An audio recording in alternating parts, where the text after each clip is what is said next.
The Majority Report with Sam Seder. The destiny of America is always safer in the hands of the people than in the conference rooms of any elite. Sam Seder. They are unanimous in their hate for me, and I welcome their hatred. We must guard against the acquisition of unwarranted influence, whether sought or unsought, by the military-industrial complex. The Majority Report with Sam Seder. Ever get the feeling you've been cheated?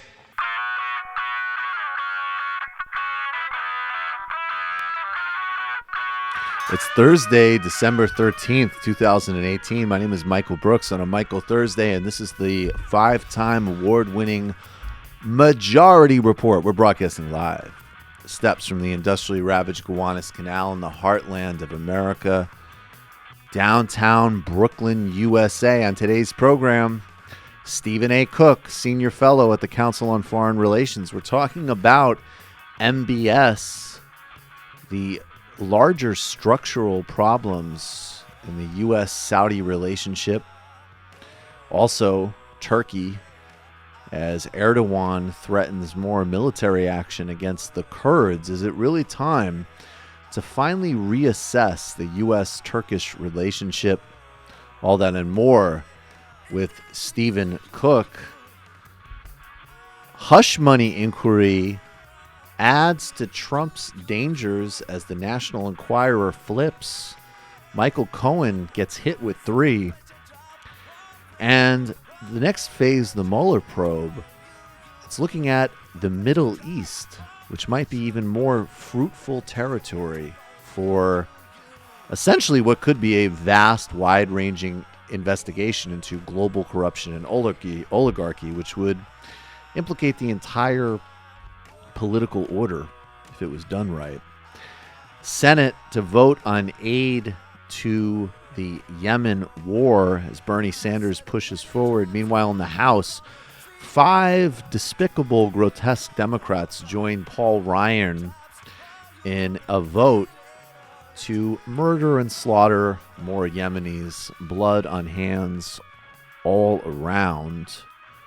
North Carolina legislature calls for a new primary if a new election is held in the disputed district after extreme Republican funny business there, as Democrat, or I should say coup business, just as in Wisconsin and Michigan, Republicans racing forward to limit democracy after losing elections there. Nancy Pelosi strikes deal on leadership term limits in return for new votes to become speaker. Cottoned to demand new efforts on a criminal justice overhaul bill, but of course, the devil is in the details. Theresa May survives a no confidence vote, although Margaret Thatcher resigned with a even more generous margin than May got. She is symbolically leading the country, and her Brexit deal is a non-starter, as Jeremy Corbyn You calls. seem to be a bit of a glum bucket. As Jeremy Corbyn calls for elections, AMLO begins his fight to restore democracy and combat neoliberalism in Mexico. 2 leaders of Brazil's landless people's movement, landless rural workers movement, were assassinated in a machine gun attack at one of their camps over the weekend, as Lula says he will not trade his dignity for freedom. And the same political prosecutor who put Lula in jail, now Bolsonaro's justice minister, promises to attack labor unions in his next phase of quote-unquote anti-corruption politics. All that and much, much more on today's Majority Report. What's up, fellas? Hello. Howdy. Hello. So there was a vote, basically a parliamentary maneuver in the House that Paul Ryan put into play to essentially attach a motion to bring forward a bill that Ro Khanna is sponsoring in the House. It's a parallel to what Bernie Sanders, Chris Murphy, and Mike Lee are working on in the Senate to halt U.S. funding, refueling, and really active participation efforts in the Saudi Arabian United Arab Emirates war on Yemen. It's killed tens of thousands of people. It's caused a cholera outbreak, food shortages. It's targeted schools, hospitals, funeral homes. It is one of the most savage, sustained, and brutal crimes occurring on a daily basis in the world today, with full active United States and US and UK participation in this calumny led by the Saudi regime. Paul Ryan very much has that same blood on his hands, has that same Yemeni blood in his beard. And that maneuver, which as I understand it was a parliamentary maneuver to attach the motion to proceed with the vote on defunding the war on Yemen, was attached to an agriculture bill, which meant that basically the agriculture bill being voted on and moving forward would delay a vote on the Khana bill until the new year. So 18 Republicans crossed party lines to vote for it. 5 Democrats crossed party lines to vote against it. We'll talk about those 5 in a minute. But first, this is Ro Khanna on the floor of the House yesterday explaining the maneuvers that are going to lead to even more bloodshed in Yemen. Thank you to Paul Ryan's disgusting leadership. Americans around this country are wondering, what does a farm bill have to do with the war in Yemen? And the answer is absolutely nothing. You wonder why people are frustrated with Congress, why they think Congress lacks common sense. It's because no one understands why you would have a vote on a farm bill and you would tie it to a vote on war and peace in Yemen. The only reason the leadership is doing this is because they know that there are dozens of Republicans who will stand with Democrats to stop the killing in Yemen. How do they know this? Because Senate Republicans are voting to stop the killing in Yemen. I came to Congress because of my grandfather, who inspired me, who spent 4 years in jail in Gandhi's independence movement. And I came to Congress to say that America should always stand for human rights. I urge my Republican colleagues, look at the pictures in the New York Times and Huffington Post. 5-year-old kids, 7-year-old kids starving to death. A Yemenis child dying every 10 minutes. They tell us to wait till January. That would mean thousands of more Yemenis kids dead. I don't think this is a partisan issue. This is an American issue. Let's stop the killing in Yemen. Let's end the famine. Let's have a vote in this House so we can stop the civil war in Yemen and save lives. I'm going to quote now briefly from a great piece in Splinter. 5 Democrats joined Paul Ryan to vote for more Yemeni blood on their hands is the correct title of the piece. House Speaker Paul Ryan, because he's a ghoul, doesn't support ending the war on Yemen. Ryan also selects the 9 majority members of the House Rules Committee, which gets to set rules under which a bill will be voted on. On Tuesday night, House Rules, that's the House Rules Committee, stuck in a small part to the rules for the Farm Bill, which again was expecting to pass and now has passed and has nothing to do with Yemen, that blocked the House from voting on a Yemen resolution sponsored by Democrat Ro Khanna. That rule change went to a vote Wednesday afternoon and immediately caused a stir. Over a dozen Republicans flipped to no votes right away, and several more followed, but ultimately 5 Democrats handed this one to Ryan. Who are these 5 despicable, obscene, disgusting, need to be immediately primary Democrats? They are Jim Costa, Al Lawson, Colin Peterson, Dutch Ruppersberger, and David Scott. We're going to talk more about the Bloody 5 who need to be primaried, who need to have their offices called, who need to have letters sent to them, who need to be tweeted at, who need to be shamed and protested in every forum. But just to give you a flavor of the bloody five who voted for Yemen genocide. Here's Representative Colin Peterson. He's a Democrat. I don't know what state. We're going to get these guys' states soon. Minnesota. He's Representative Colin Peterson, Democrat from Minnesota, explaining why he sided with the Republican majority and Paul Ryan on continuing to murder Yemenis. He said, quote, "Our party gets off on tangents," which is how he's deeming cholera, famine, the murder of tens of thousands of people with U.S. support and weapons. This is Jeff Stein's full exchange with him. Jeff Stein from You Vox. can read Jeff Stein, I'll read Peterson. Okay. Can you explain your vote on the Yemen resolution? Yeah, it didn't belong in there. Why not? Couldn't you have just come back and done another vote? No, we've worked for 2 years on this farm bill, and I'll be damned if I let anybody screw it up. Do you have any thoughts about the war in Yemen?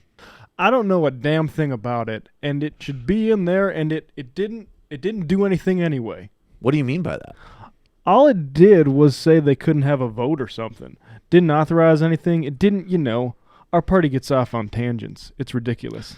So we basically know why Colin Peterson voted for Yemen genocide, because he is literally a absolute, in addition to being callous and immoral, obviously a complete airhead who is totally, no one with this level of total moral failing plus complete intellectual inability should be serving in Congress. And I know that there's plenty of people with no moral ability and total intellectual shortcomings who serve in Congress, but we should still have higher standards, and Colin Peterson is an immoral airhead, and that explains his vote for joining the Yemen Genocide Caucus and the leadership of Paul Ryan. And I'm pretty sure all these five, or a good chunk of them, are in pretty safe Democrat seats. These are safe Democrat seats. They all need to be primaried. I actually want to give a shout out. I believe it was Tommy Vitor, who is a PodSave guy. I don't have it in the packet. He tweeted out last night, "Are you interested in primarying any of the five? Get in touch with me." Excellent. Well done, Tommy. Well done, Tommy. Great stuff. Okay, let's talk briefly about who's bringing today's show, and then we will get Stephen A. Cook.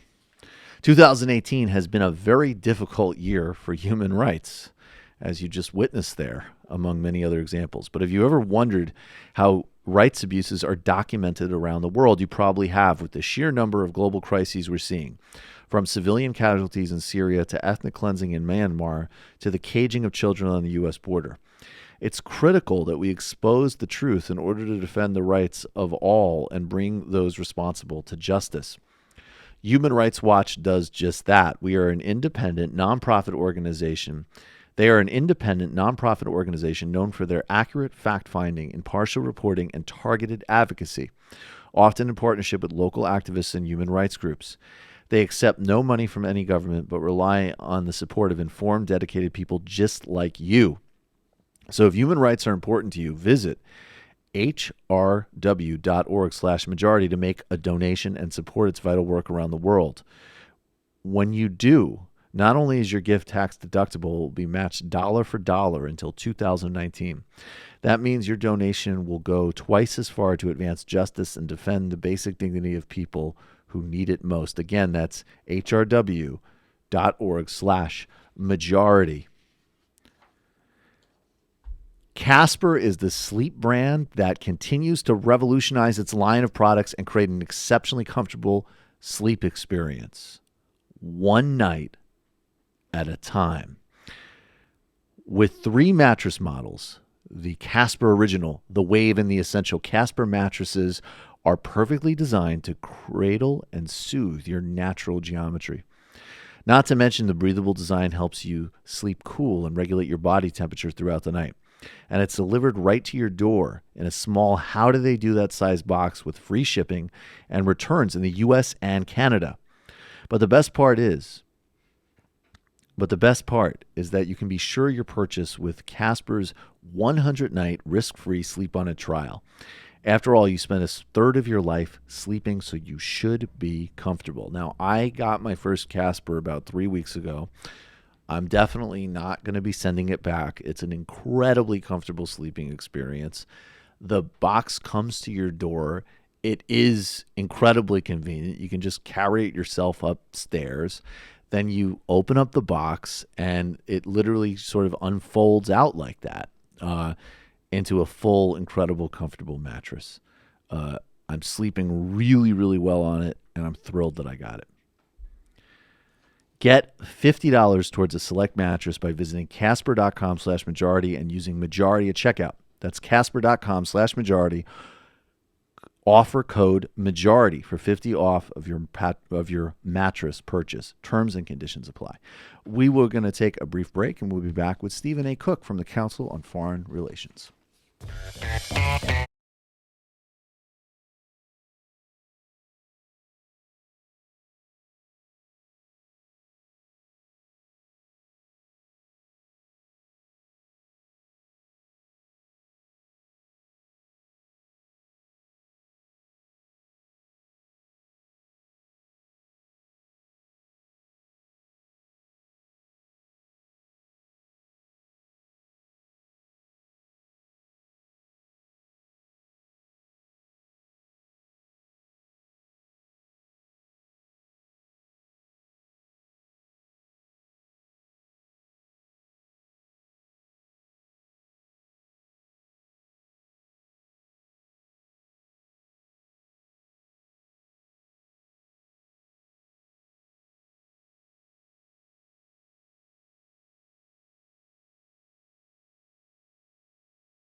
Welcome back. Michael Brooks on the Majority Report. Joining us now is Stephen A. Cook. He's a senior fellow at the Council on Foreign Relations. Steve, thanks a million for doing this. How you doing? It's my pleasure. It's my pleasure, Michael. Great to be on with you as always. As always, my friend. We're going to do, as we're wont to do, a sort of broader regional tour of MENA. We're going to touch specifically on Saudi Arabia and well, that's the region you picked, my friend. Right. I didn't force your hand. You could have been doing much more fun things as an undergraduate, I'm sure. I studied a lot of it too. This was fun. Right. Was it fun getting a PhD? It was, actually. It was a lot of fun. It was a blast. I mean, people struggle through it, and I had my moments. But, of course, getting the opportunity to go and kind of live abroad for a period of time and delve into intellectual questions that fascinate you, what could be bad, right? Well, I guess until, Donald Trump is president, Erdogan's president, MBS runs the Saudi monarchy, right.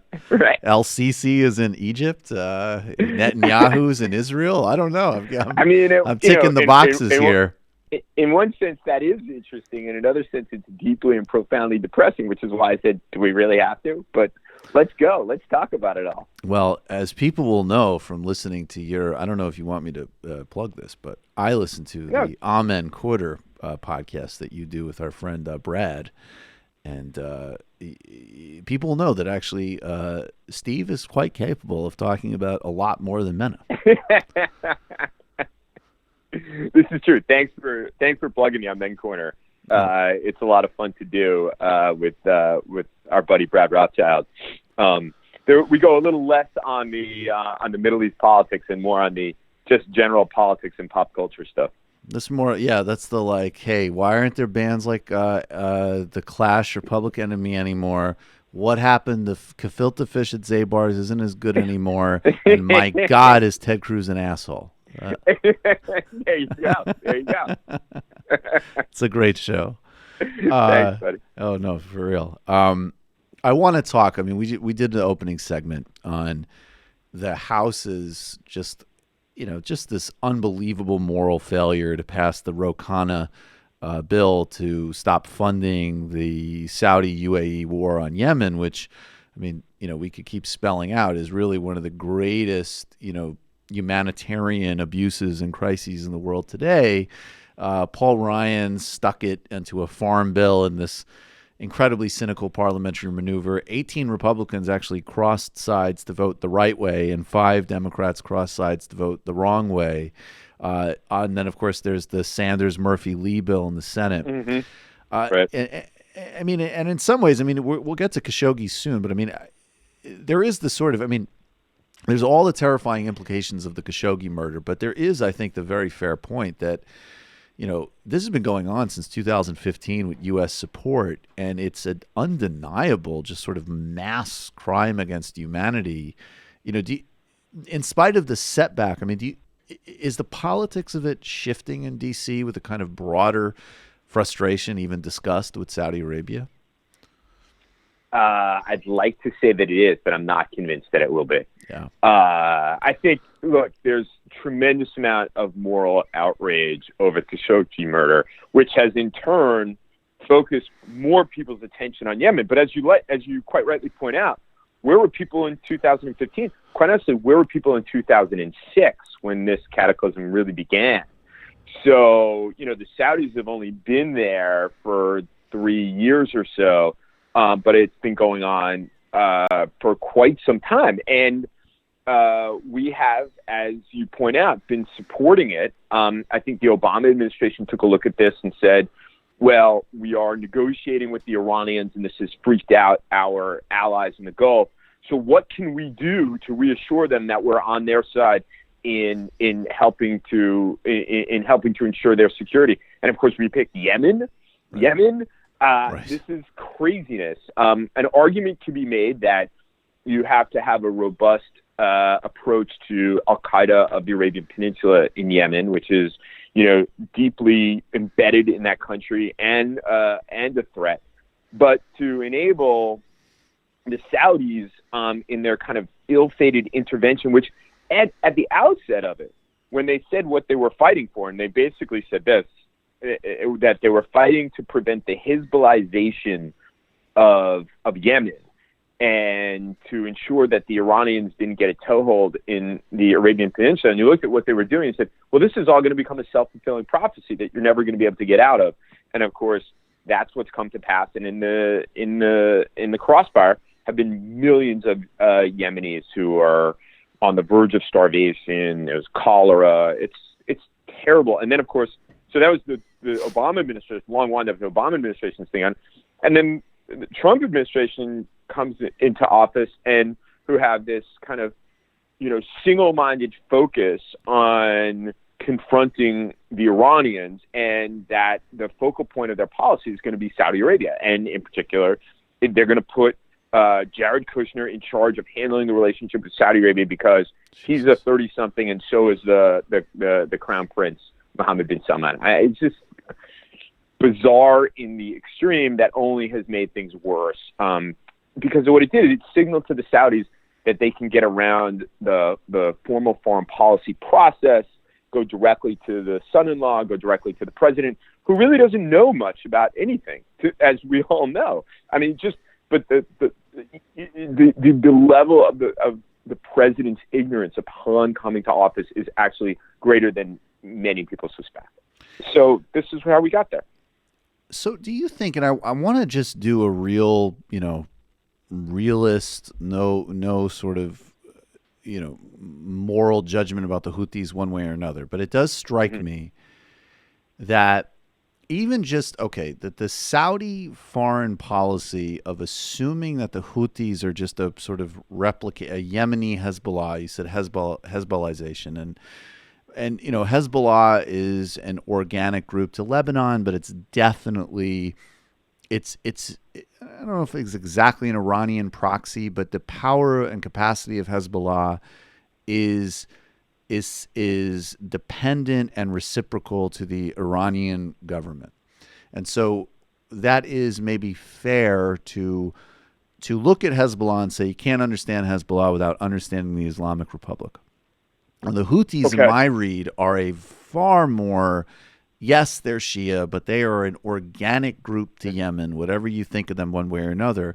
And yes, they've taken some support from Iran, sure, but plenty of groups take, plenty of support from various state actors. It doesn't mean that they are a creation of them.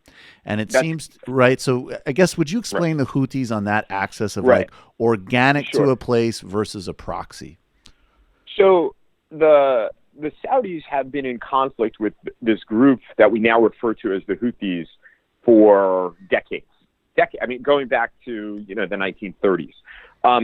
The Houthis are actually named after a guy named Hussein al-Houthi, who raised this militia and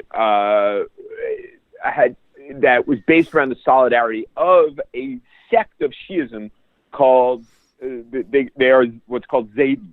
They are Shia, but they don't believe the same things that the Iranian Shia. They're not 12 or Shia. Not necessary to get into all the details of this, but so this has been a conflict that's been ongoing. Of course, the Saudis supported them during a previous Yemeni civil war in the 1960s, but it has been a conflictual relationship. Hussein al-Houthi had, a variety of worldviews that we would find to be, unpleasant. He was a 9/11 truther. He took up the Iranian revolutionary creed: death to America, death to the Jews, victory for Islam. But the worldview is sort of a mishmash of kind of Islamic State, things that are kind of indigenous to Houthi thinking. But the conflict in Yemen began as a conflict between the Houthis and the central government. That was also a long-running conflict.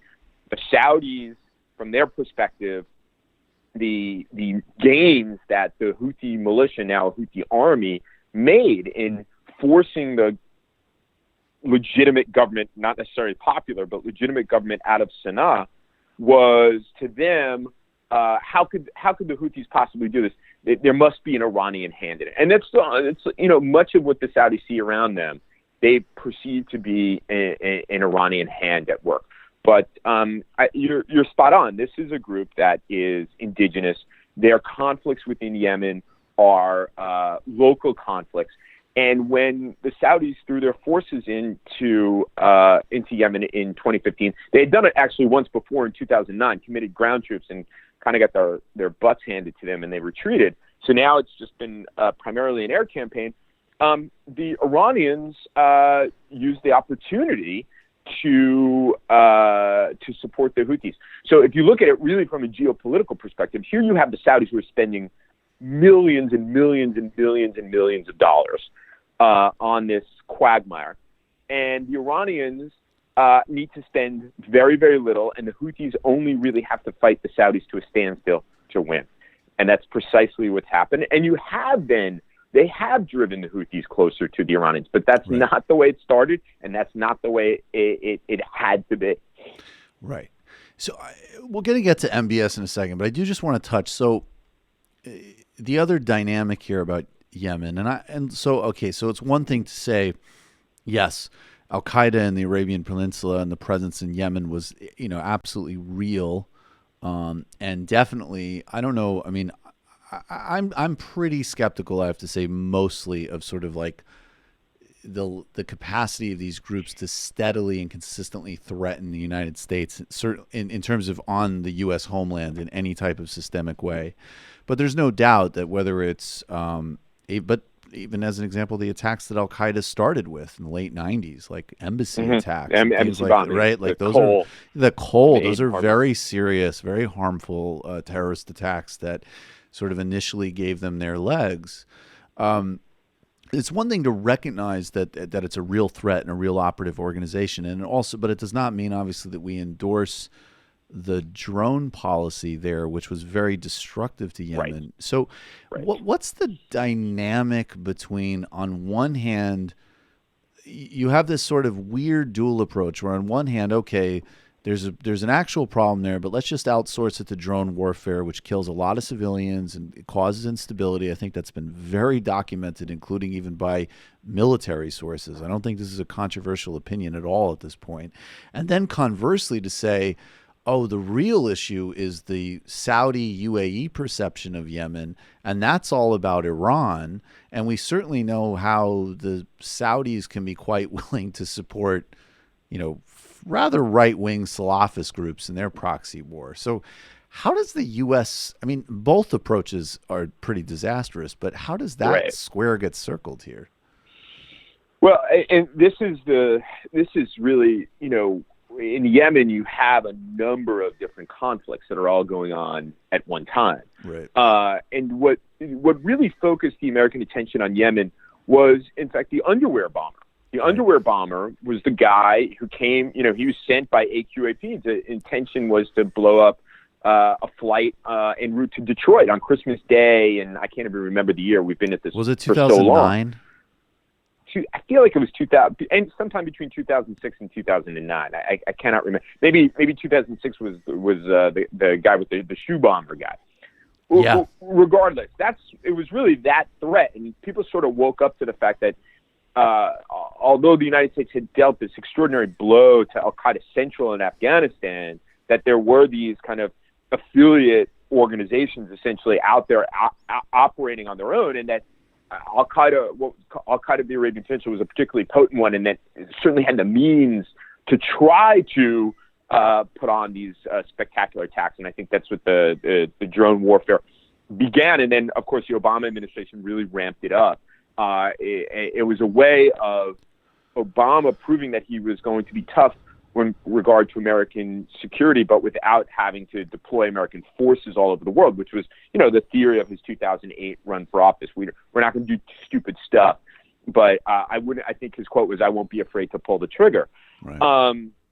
So you've got that. And then the Emiratis are interesting because, in fact, their primary focus in Yemen had been AQAP. They saw AQAP, Al-Qaeda of the Arabian Peninsula, as a significant threat to them. And they were kind of in these hit-and-run type military operations against AQAP, sometimes in cooperation with the United States, sometimes on their own.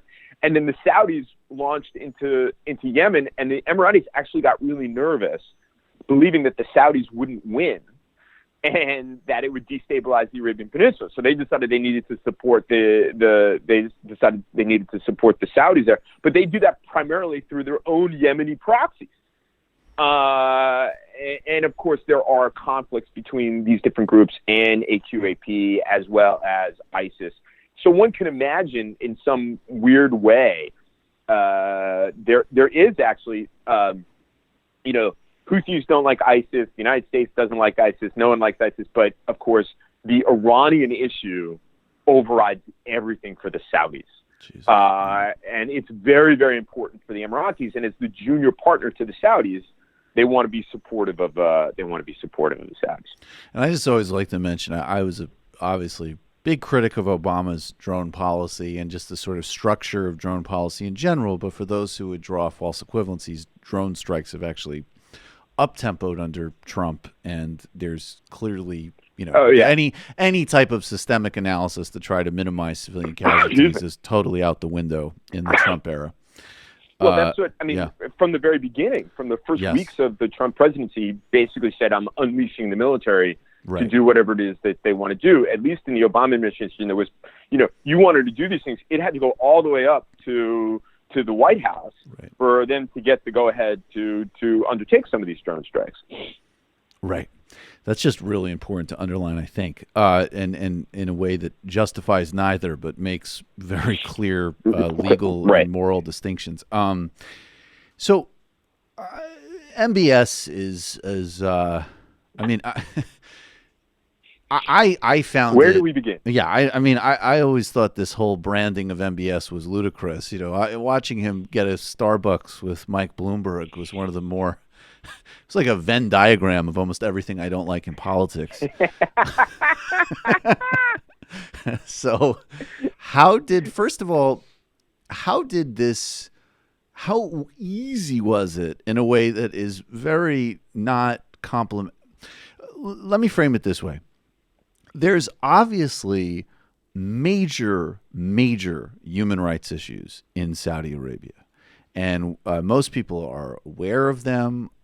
Everything from, the more sort of, executing Shia civil rights activists. People have no connection to any kind of violence, but have merely spoken out around, sort of civil space to the extent that exists in Saudi Arabia. To, of course, very extreme forms of gender segregation. It seemed apartheid. Gender apartheid, 100%. Thank you. Gender apartheid. It seemed to me, and correct me if I'm being too cynical here, that one of the reasons that MBS was able to get so much currency was because he was playing on a very narcissistic conversation in the United States, which is that we would swoop in and find these extreme examples, all of which were true, but not do any systemic analysis around them. So, oh my God, can you believe women can't drive there? Well, that's obviously appalling. And there's no, and that's not because of Islam or anything. That's a human rights abuse. That's a decision made in a Saudi context. And he did these things like give women the right to drive, make some, nice noises about promoting a different sort of flavor of Islam. And instead of looking at it and saying, well, wait a second, he's also actually imprisoning these women activists at the same time. And he's saying to the kingdom, this is a gift from me. And it's not like a reform in the sense of we're going to have a little bit more of a accountable to the polity. It's just that I'm an enlightened young prince and you're going to thank me for this. That the Western press and media was so lost in their own projections of, privatizing the oil industry in Saudi Arabia, or even these things that they're right about, like the need for women to drive, but not looking into more systemic questions about how power actually works there, that this guy was able to make a splashy good impression here really very easily, even as who he is was already even reported in a place like the New Yorker by Dexter Filkins, right? Like you didn't have to search that far and wide. Right. I think that's fairly close to what has happened. But I will point out it's not just a function of MBS and him being the young prince. Every Saudi ruler who has come to power, the New York Times has declared to be a reformer. King Abdullah was declared a reformer. Before him, Fahd was declared a reformer. Faisal was declared a reformer. All these people have been declared by the newspapers of record in the West to be reformers. With Mohammed bin Salman, I think it was accentuated because when he came to power, and of course he's not the king yet, but we know that he will be. But when he came to power, he wasn't already half dead. Like many of the other Saudi leaders, he pressed every button that there was. Allowing women to drive, providing opportunity for women to be in the workforce more openly, theaters, sporting events, reining in the religious police was perhaps the most important thing for him to do. That was deeply appealing to people looking at Saudi Arabia from the West, or among Saudis themselves. They deeply hated religious police. these things were intended to build a domestic constituency for Mohammed bin Salman, so that when he did try to take on those within the royal family who were opposed to his rise and opposed to his plans, he would have this reservoir of support. And I'll tell you, I spent 2 weeks in Saudi Arabia around this time last year, and I purposely avoided talking to elites about Mohammed bin Salman. In fact, there were virtually no elites on my itinerary, and kind of the powerless Saudis really did have high hopes for him. Now you could say, well, look, Saudis like their leaders and so on and so forth. I'd like to give Saudis a little more credit than that. So I think that they did think that there was something new here. I think things that have happened since that time, one can imagine people are questioning all the wisdom of the Crown Prince. And I will say, even at that time, people did question the wisdom of being at war in Yemen, given the real tight connections between those two countries. But you're quite right when it comes to the West. I mean, he was in the United States in March, April of 2018, and he was received like a rock star, and it was, quite frankly, it was bizarre.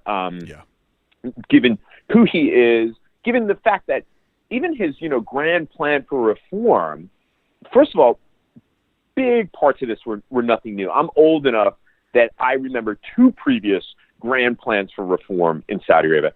Second, what he was trying to do was, deeply destabilizing to Saudi Arabia.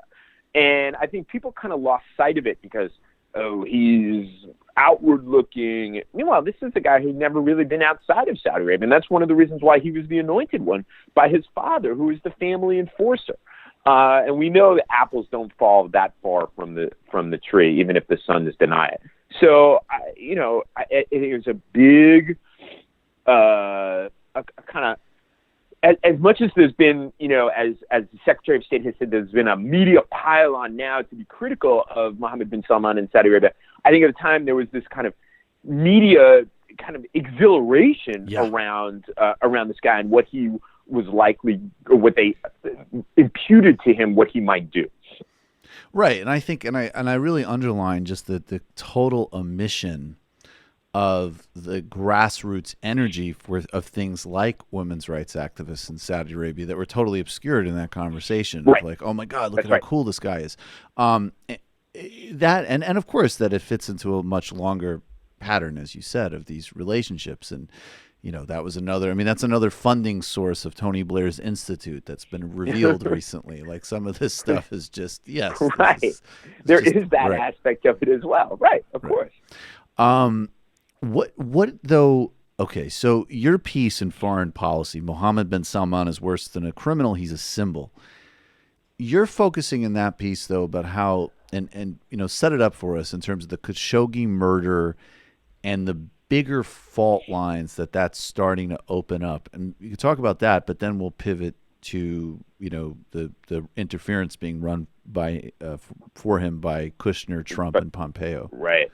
Well, I've been writing about the Saudis quite a bit, not just as a result of the Khashoggi murder, but my real kind of uptick in writing about Saudis, it started actually with his emergence and his Vision 2030, but really over the summer, before Khashoggi was murdered, the freak out over Canada was something that fascinated me. Like, why, if this guy is such a reformer and he's so forward leaning and he's changing the culture in Saudi Arabia, would he be freaking out about some mild criticism from Canada? And I think it really reveals what he and his entourage were like. That, obviously we didn't know at the time that he freaked out at Canada. At the time he was freaking out at Canada over a tweet that he was actually targeting Jamal Khashoggi and others like him. And the Saudis, it's really interesting. They have been, when you listen to them, when you listen to Saudis in the United States, they have a completely opposite perspective on the way in which Mohammed bin Salman was received initially in the United States. They think he's never gotten any good press. The Saudis never get a break. Wow. They're such good allies. They're criticized relentlessly. And then this only proves the murder of Khashoggi and the what Secretary Pompeo called caterwauling on the Hill, and as I said before, a media pylon.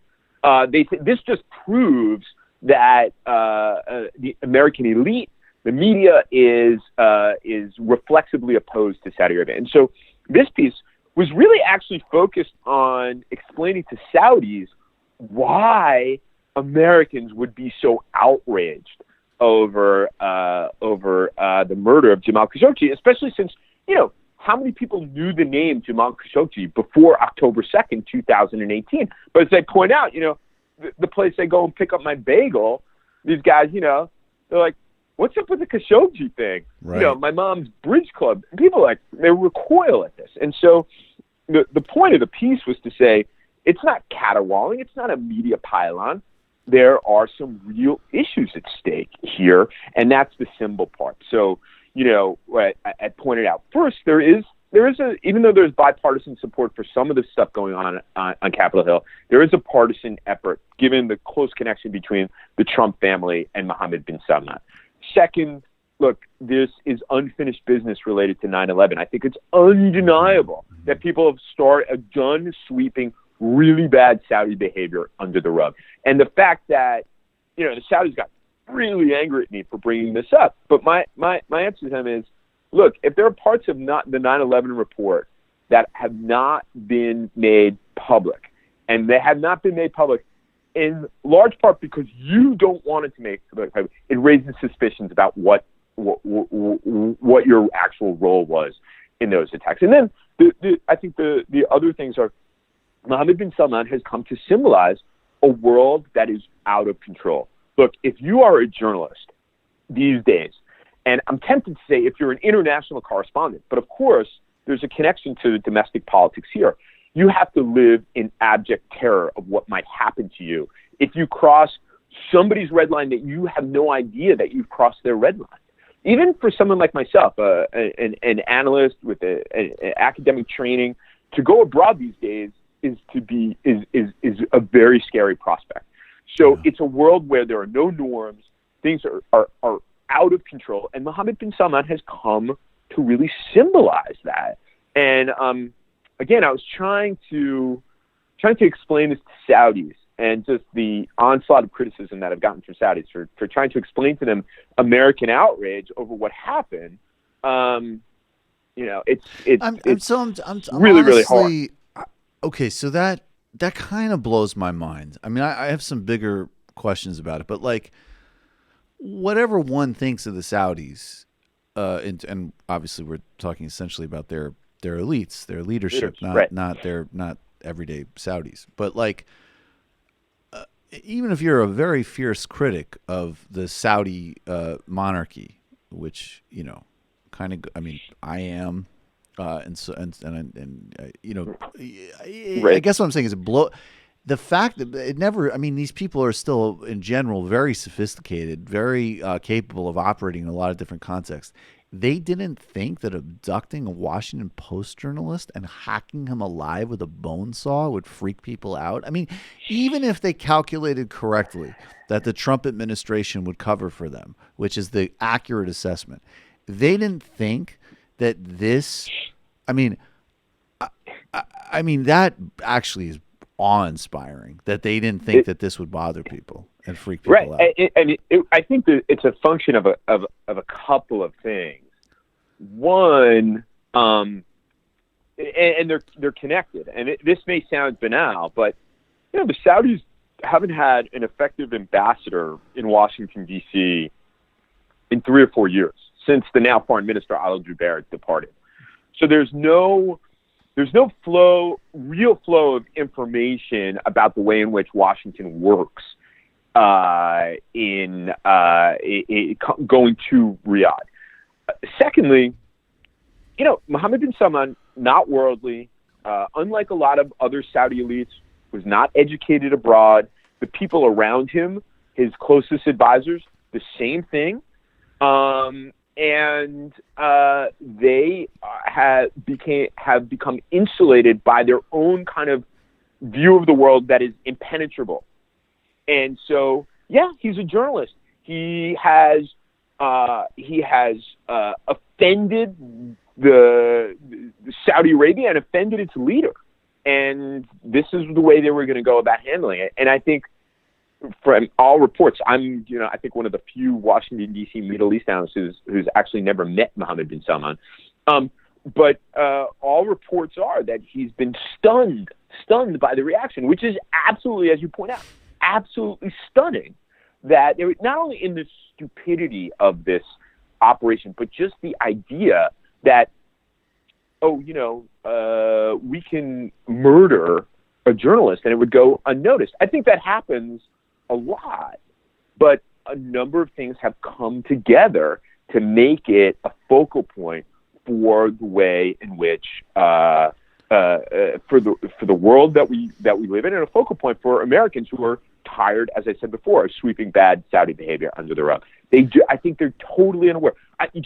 Think of everything that we've learned about Mohammed bin Salman and his advisors since the Khashoggi story broke. These guys are isolated.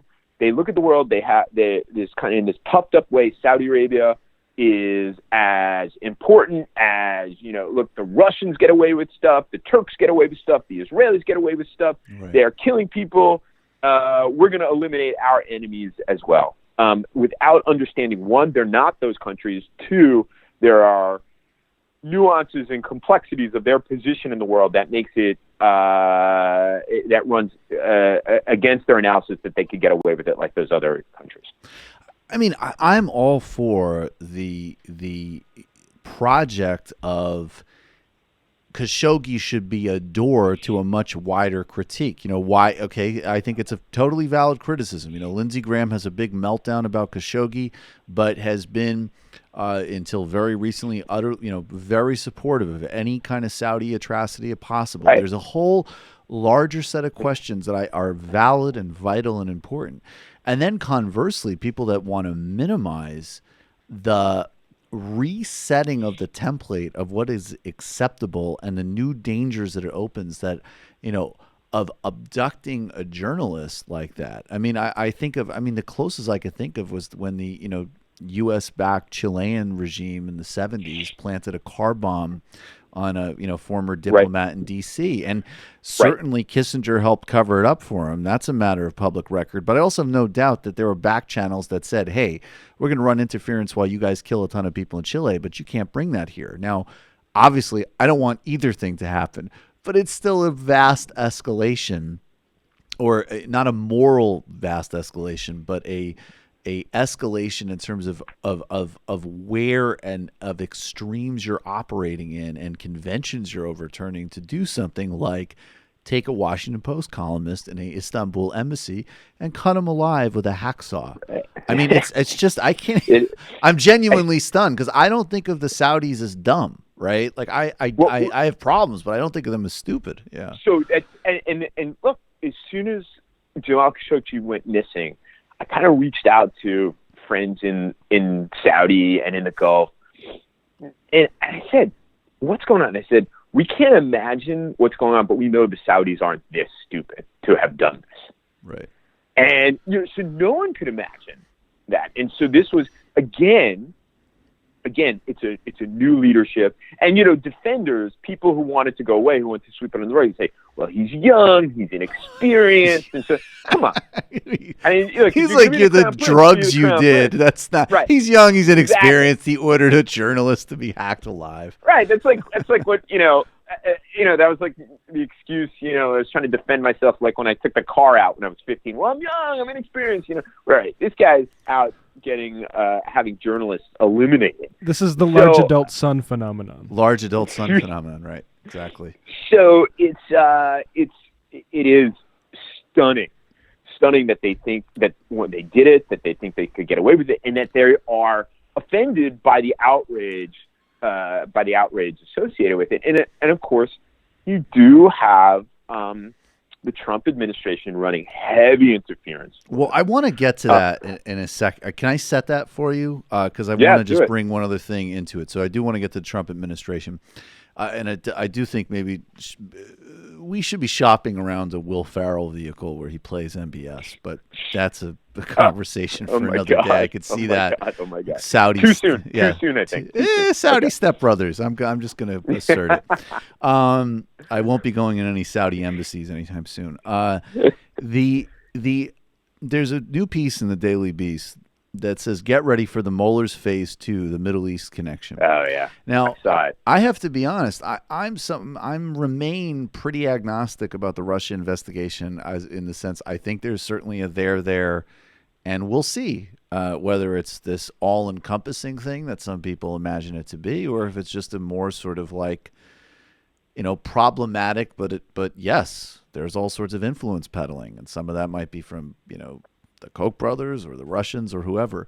But it does seem to me that as far as what is already on the public record, we actually could document a very clear relationships of compromise and pretty clear quid pro quo, as far as I can make out, in relationships between the Trump administration and the Saudis and the Emiratis.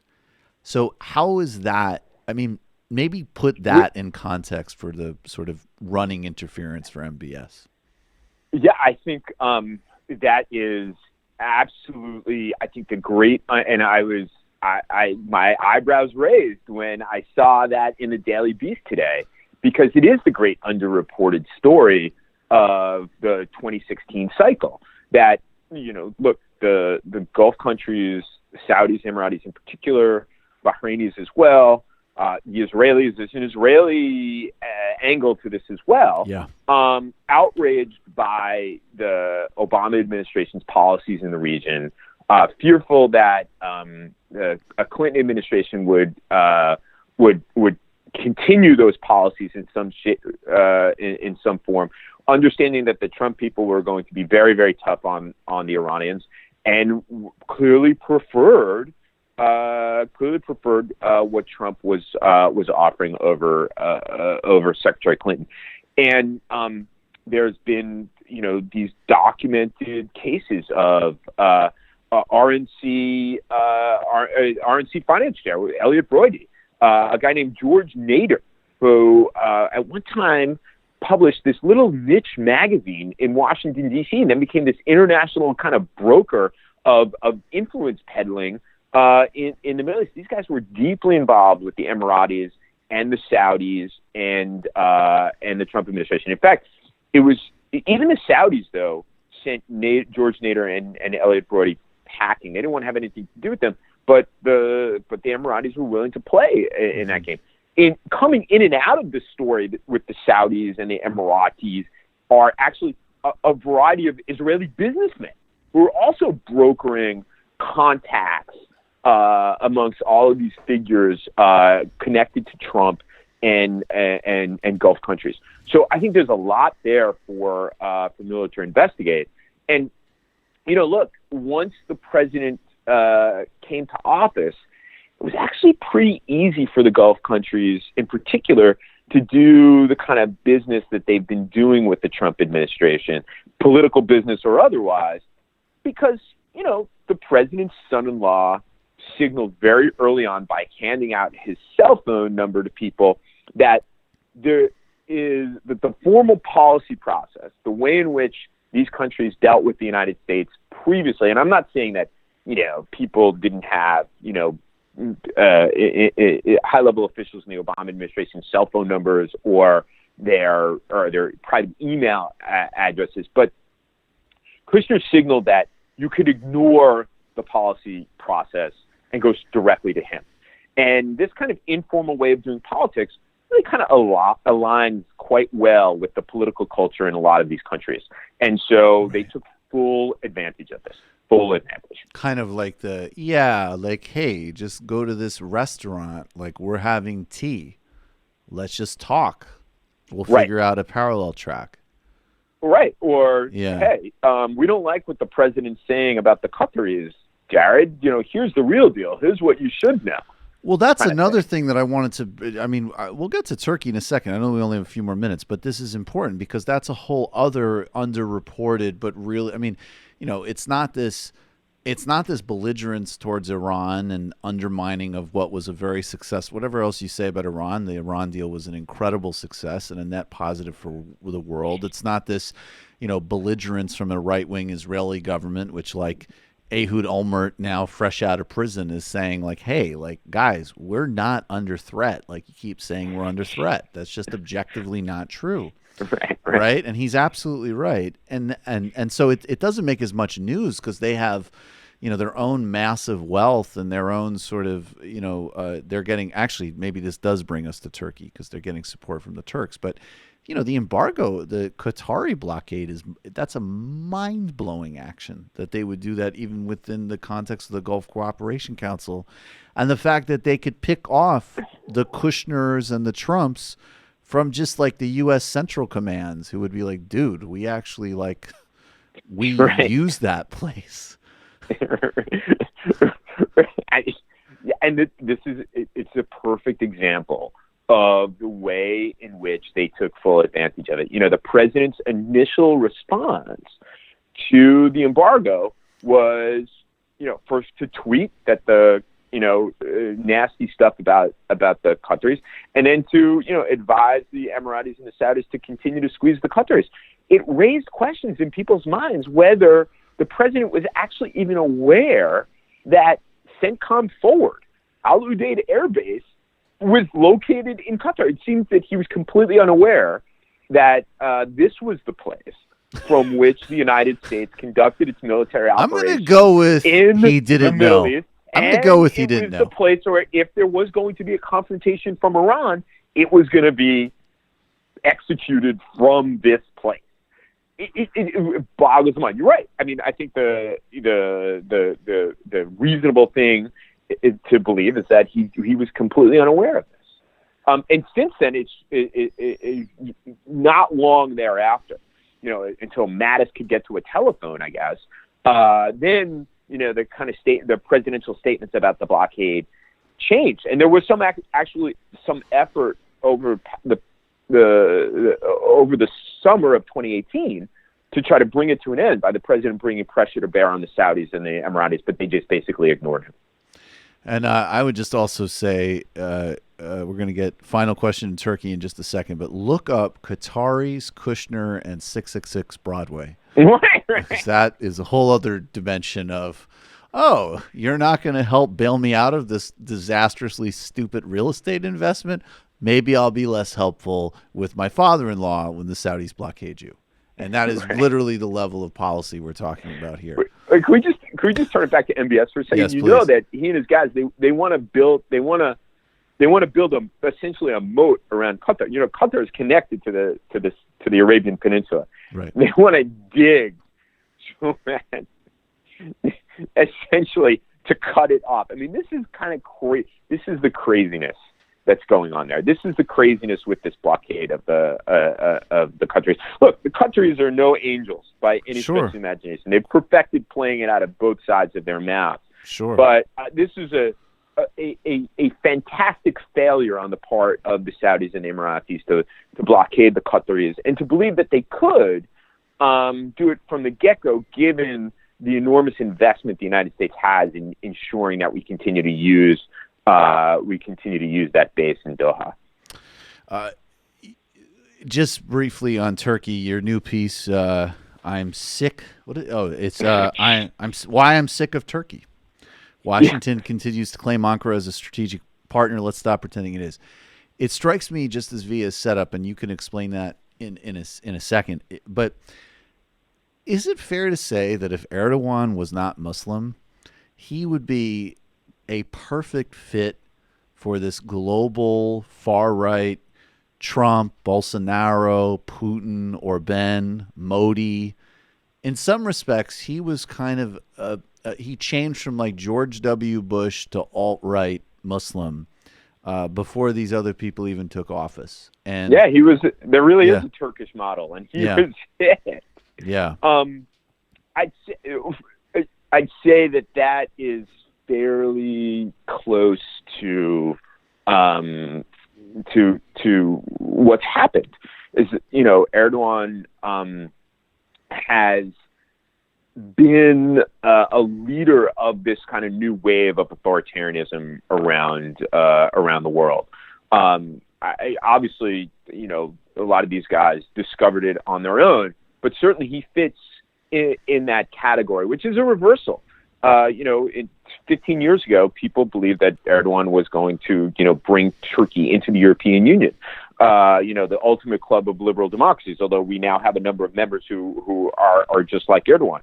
I think the reason why, the why I'm sick of Turkey was my annual kind of rant on Thanksgiving Day for Politico, in which I use all kinds of, puns and things to kind of connect Thanksgiving dinner to the country Turkey, which really annoys the Turks to no end. And I can understand it, but I also can't resist being snarky.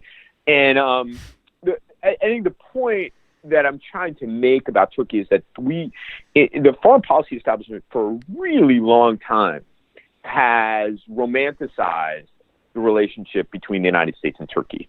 That we stood shoulder to shoulder during the Cold War, and that we fought and died together in the Korean War, and Turkey is just important, and therefore it is the strategic partner in the United States. But if you look at the evidence, Erdogan has undermined American efforts over the last 8 years at least. Now, the relationship was never perfect, but the Turks see themselves as a great power and want to have a foreign policy independent of the United States, and they want to be considered to be a great power in its own right. That is their right. And I think that what's happened between the United States and Turkey is, I think, separate from either Recep Tayyip Erdogan or Donald Trump. I think it's really a structural problem. And the countries are moving in different directions. My call in that piece, as well as a more sober piece that I wrote for the Council on Foreign Relations, called Neither Friend Nor Foe, The Future of U.S.-Turkey Relations, is for us to recognize that there's no saving of some mythical strategic relationship, but that Turkey is a country that has its own interests.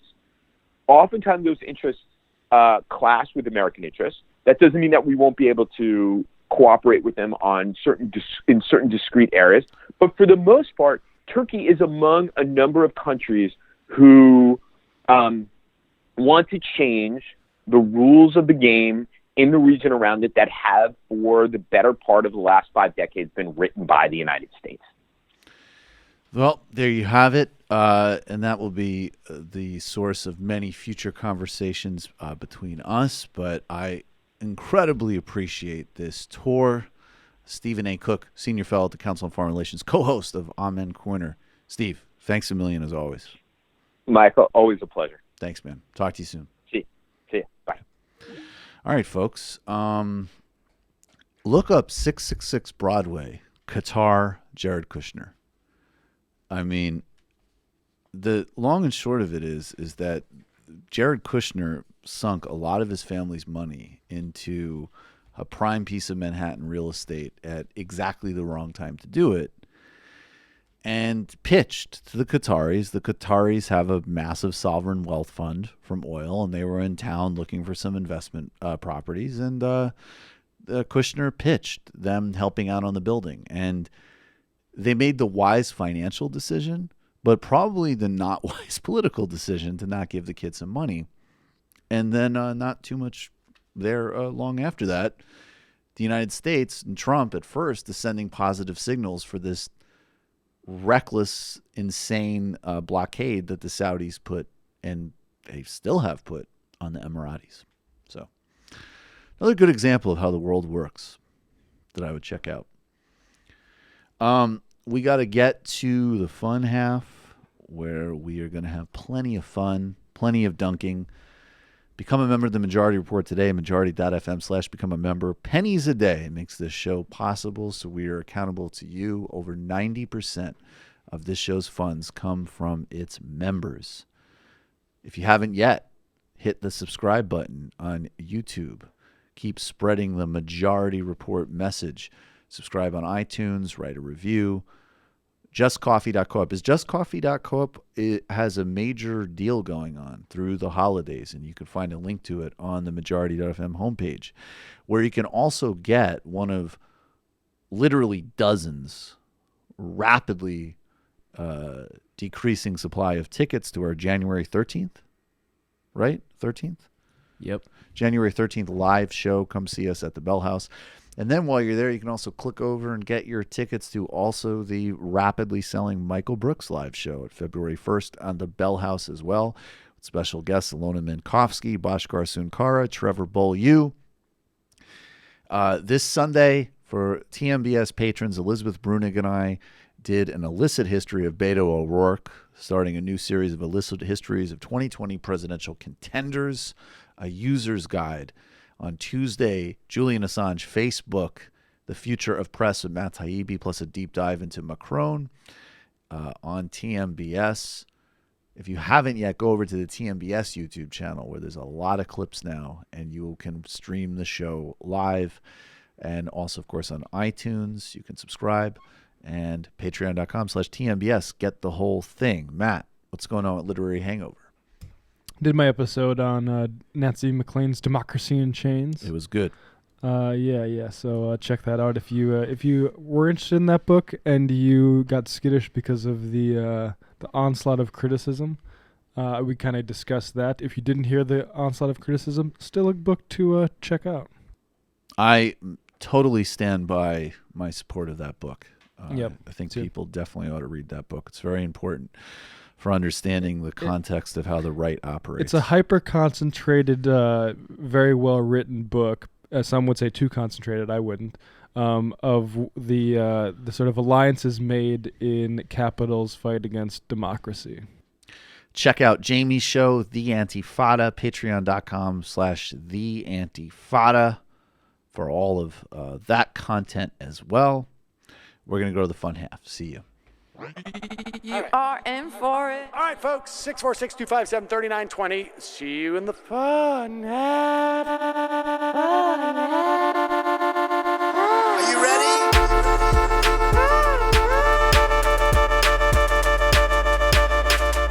Who sent us this? Alpha males are back. Boys back. And the alpha males are back. Just as delicious as you can imagine. The alpha males are back. Boys back. And the alpha males are back. Just wanna degrade the white man. Alpha males are back. I take all of it in my throat. Alpha males are back. Almost says what? The alpha males are back. You are a madman. And the alpha males are back.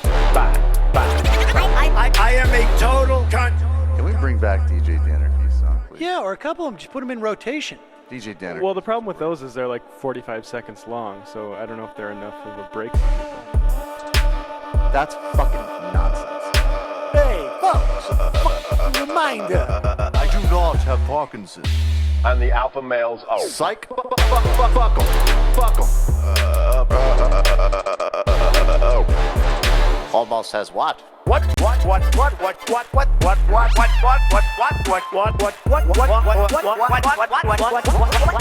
Almost says what? Hell of a lot of bang. Hell of a lot of bang. Hell of a lot of bang. Hell of a lot of bang. Hell of a lot of bang. All lives matter. Have you tried doing an impression on a college campus? I think that there's no reason why reasonable people across the divide can't all agree with this. Psych. The alpha males are back. And the Africans are black African. And the alpha males are back. And the Africans are black. See Donald Trump out there, doesn't a little part of you think that America deserves to be taken over by jihadists?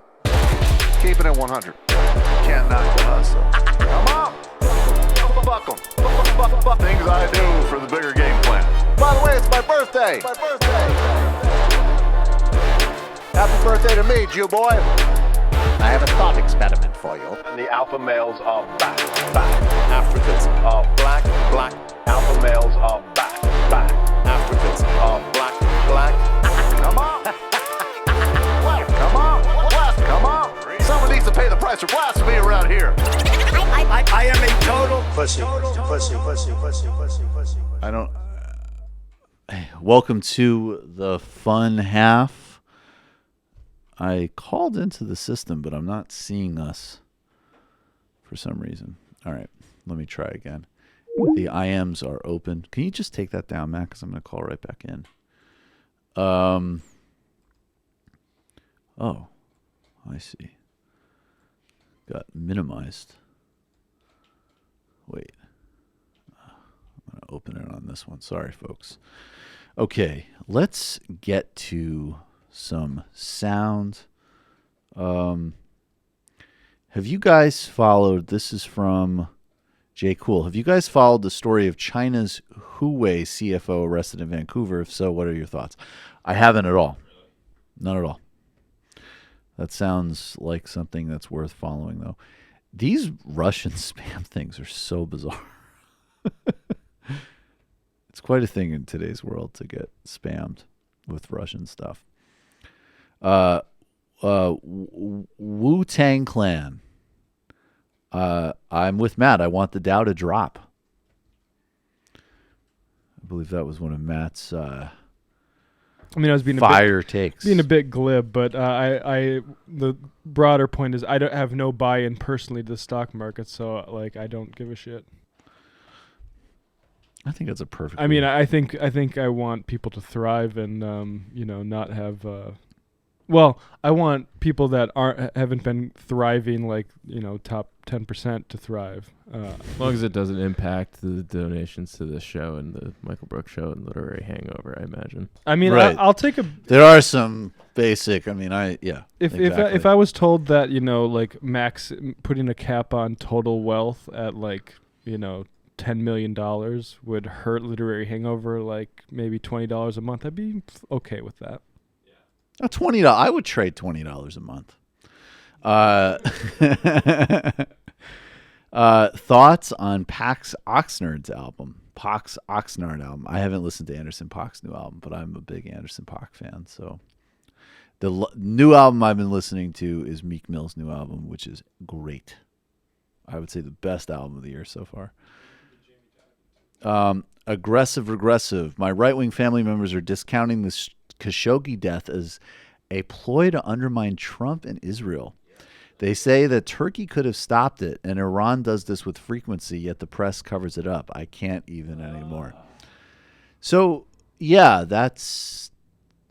mean, literally every part, to the extent that every part of that's wrong, and to the extent that Iran does stuff like that is the stuff that the Saudis do that isn't even controversial, right? We just accept, oh, sure, in these countries, if you write something that's wrong, you could get thrown in jail or tortured. And by the way, the Iranians have a way more open culture relative to the Saudis. I mean, that's an objective fact. It's not even, and I'm not just Iran, plenty of abuses, not least of which the just obscene treatment of the Baha'i community.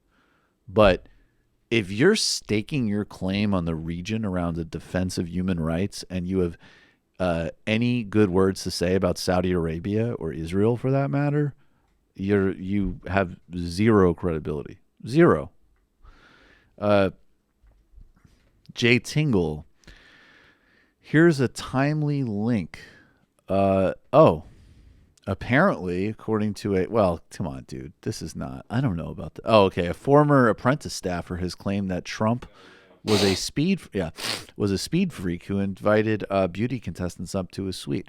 Well, teen beauty contestants up to his suite. Let me say, I don't know either of those things. Those are speculation, but a lot of people are saying it. And when people say things, gotta report it. And also, you have to believe them, because I totally believe both of those things. I actually think I think the theory that Trump is a speed freak is actually the only charitable way. If Trump isn't on speed, then he's maybe the worst human the planet's ever had, right? Like I think Trump being a speed freak is probably one of the better case scenarios. This is a friend, TMBS crew, Majority Report friend, and a great journalist, Corey Pine, tweets this out. The late Wayne Barrett, who was, of course, a legendary New York City journalist, interviewed on the show like shortly before his death, but one of the indispensable resources for understanding Donald Trump and the whole disgusting little Trump cabal. The late Wayne Barrett also investigated the rumor that Trump was hospitalized for an amphetamine overdose in IIRC. If I remember correctly. If I remember correctly, the early 90s, had key interviews but didn't publish for lack of documents. And he's quote tweeting Ashley Feinberg.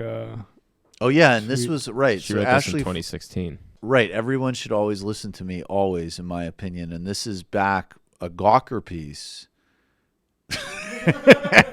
And everybody should just look if you're watching on YouTube. That's so good. Shout out to the Splinter Gawker arts department. They always do a good job. All right, this is Ashley Feinberg. Rumor. Trump doctor prescribes. A lot of people are saying it. And by the way, doctor's saying it. Rumor. Doctor prescribes Donald Trump, quote unquote, cheap speed. And this is a piece. I remember actually reading this piece in 2016. Let's read the top graph of it. I'm quoting now from Ashley Feinberg. Back in December, Donald Trump's personal doctor declared to the world that Trump would be the healthiest individual to ever elected to the presidency. Everyone knows that, and it almost wouldn't even have to be said.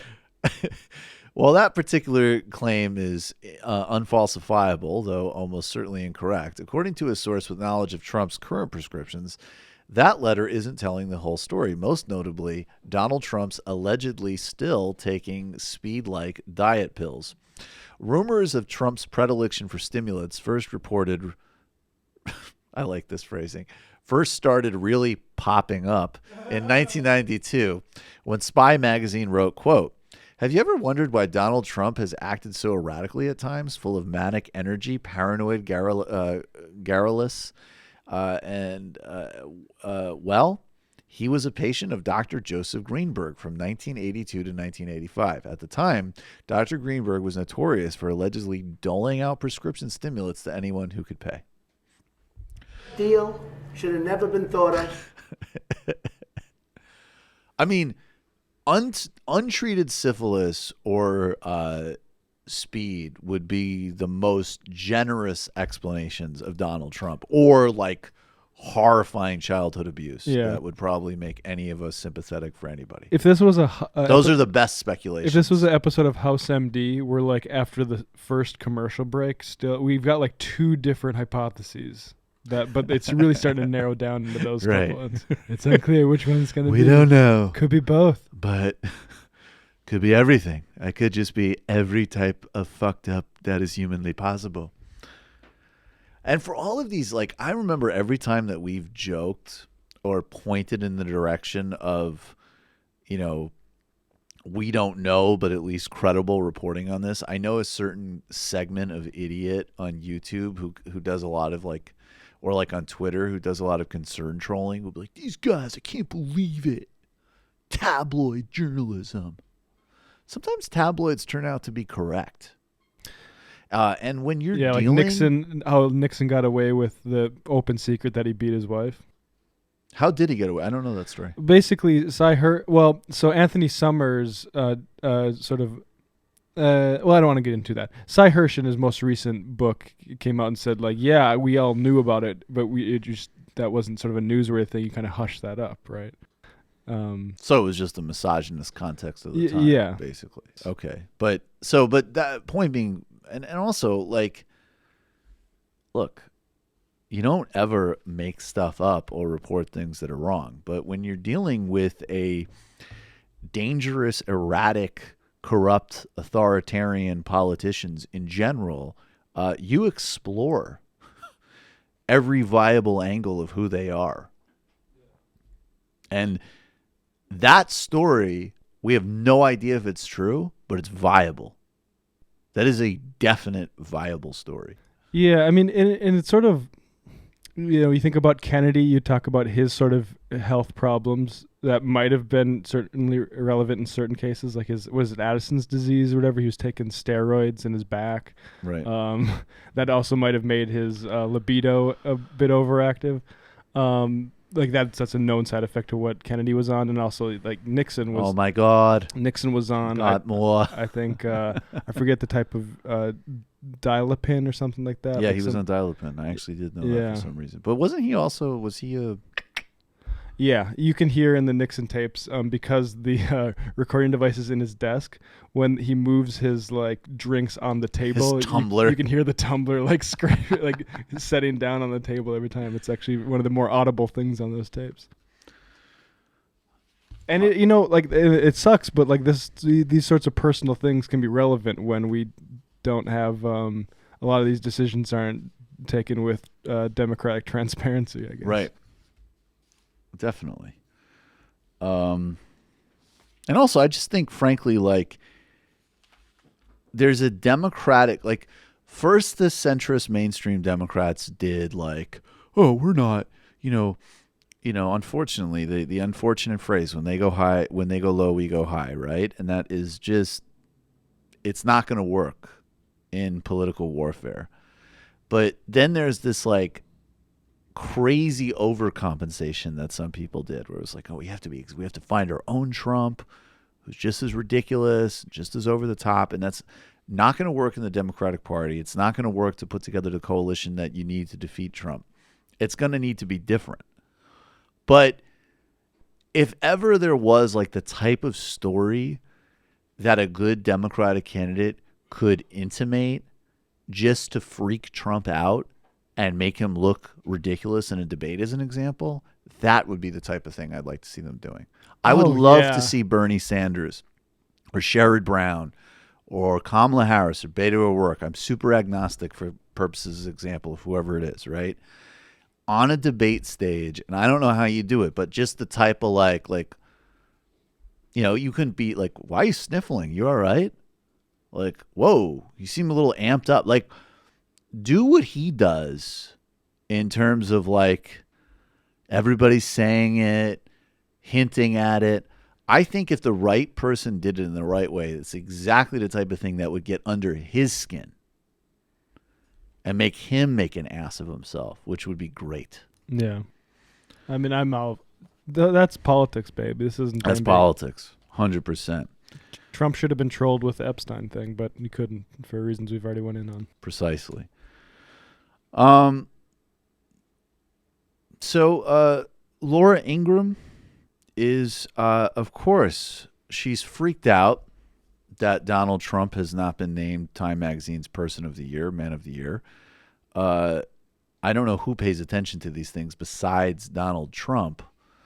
Of course, Time Magazine basically named it the Year of the Journalist, clearly in honor and awareness of things like the murder of Jamal Khashoggi, the newsroom that was shot up, the broader climate of threats and demonization by Trump and Republican leadership, the broader authoritarian turn that we see across the world. And they quite rightly sent a signal on behalf of journalists. But Laura Ingraham is part of essentially a cult network that is trying to create a sort of tacky North Korea of Trump worship. And she's also got to personally appeal to Donald Trump himself. So here she is bitching that Trump wasn't the person of the year, wasn't the man of the year, I'm sure in that parlance. And there's a funny Chiron typo for Laura Ingraham's bitching. You had Markle. Let's give a nod to the Brits with Markle. Please. You had Putin. You had Blasey Ford, JN, and then you had, it says David Trump on my sheet, but I assume they mean Donald Trump. David Trump, he's a great guy. Everybody's talking about it. It should have been Jayen of that list. I mean, I would say Blasey Ford is obviously would be very significant. I mean, I can't get on board with any of these four besides Blasey Ford or Jayen. But as far as I'm concerned, Moon I'm a Markle guy. Yeah, sure. Markle's cool. Well, it goes from like two very good picks, but the edge to Moon Jae-in because he literally could have averted World War III, right, and is facilitating potentially one of the most important grand peace bargains of the world today. He's a very impressive politician. Then, of course, Blasey Ford, who, as of today, is still receiving death threats while Brett Kavanaugh is busy on the Supreme Court and coaching basketball. Again, yep. Everybody should know that, back in the rotation. Then, of course, we have David Trump and Vladimir Putin, two thugs.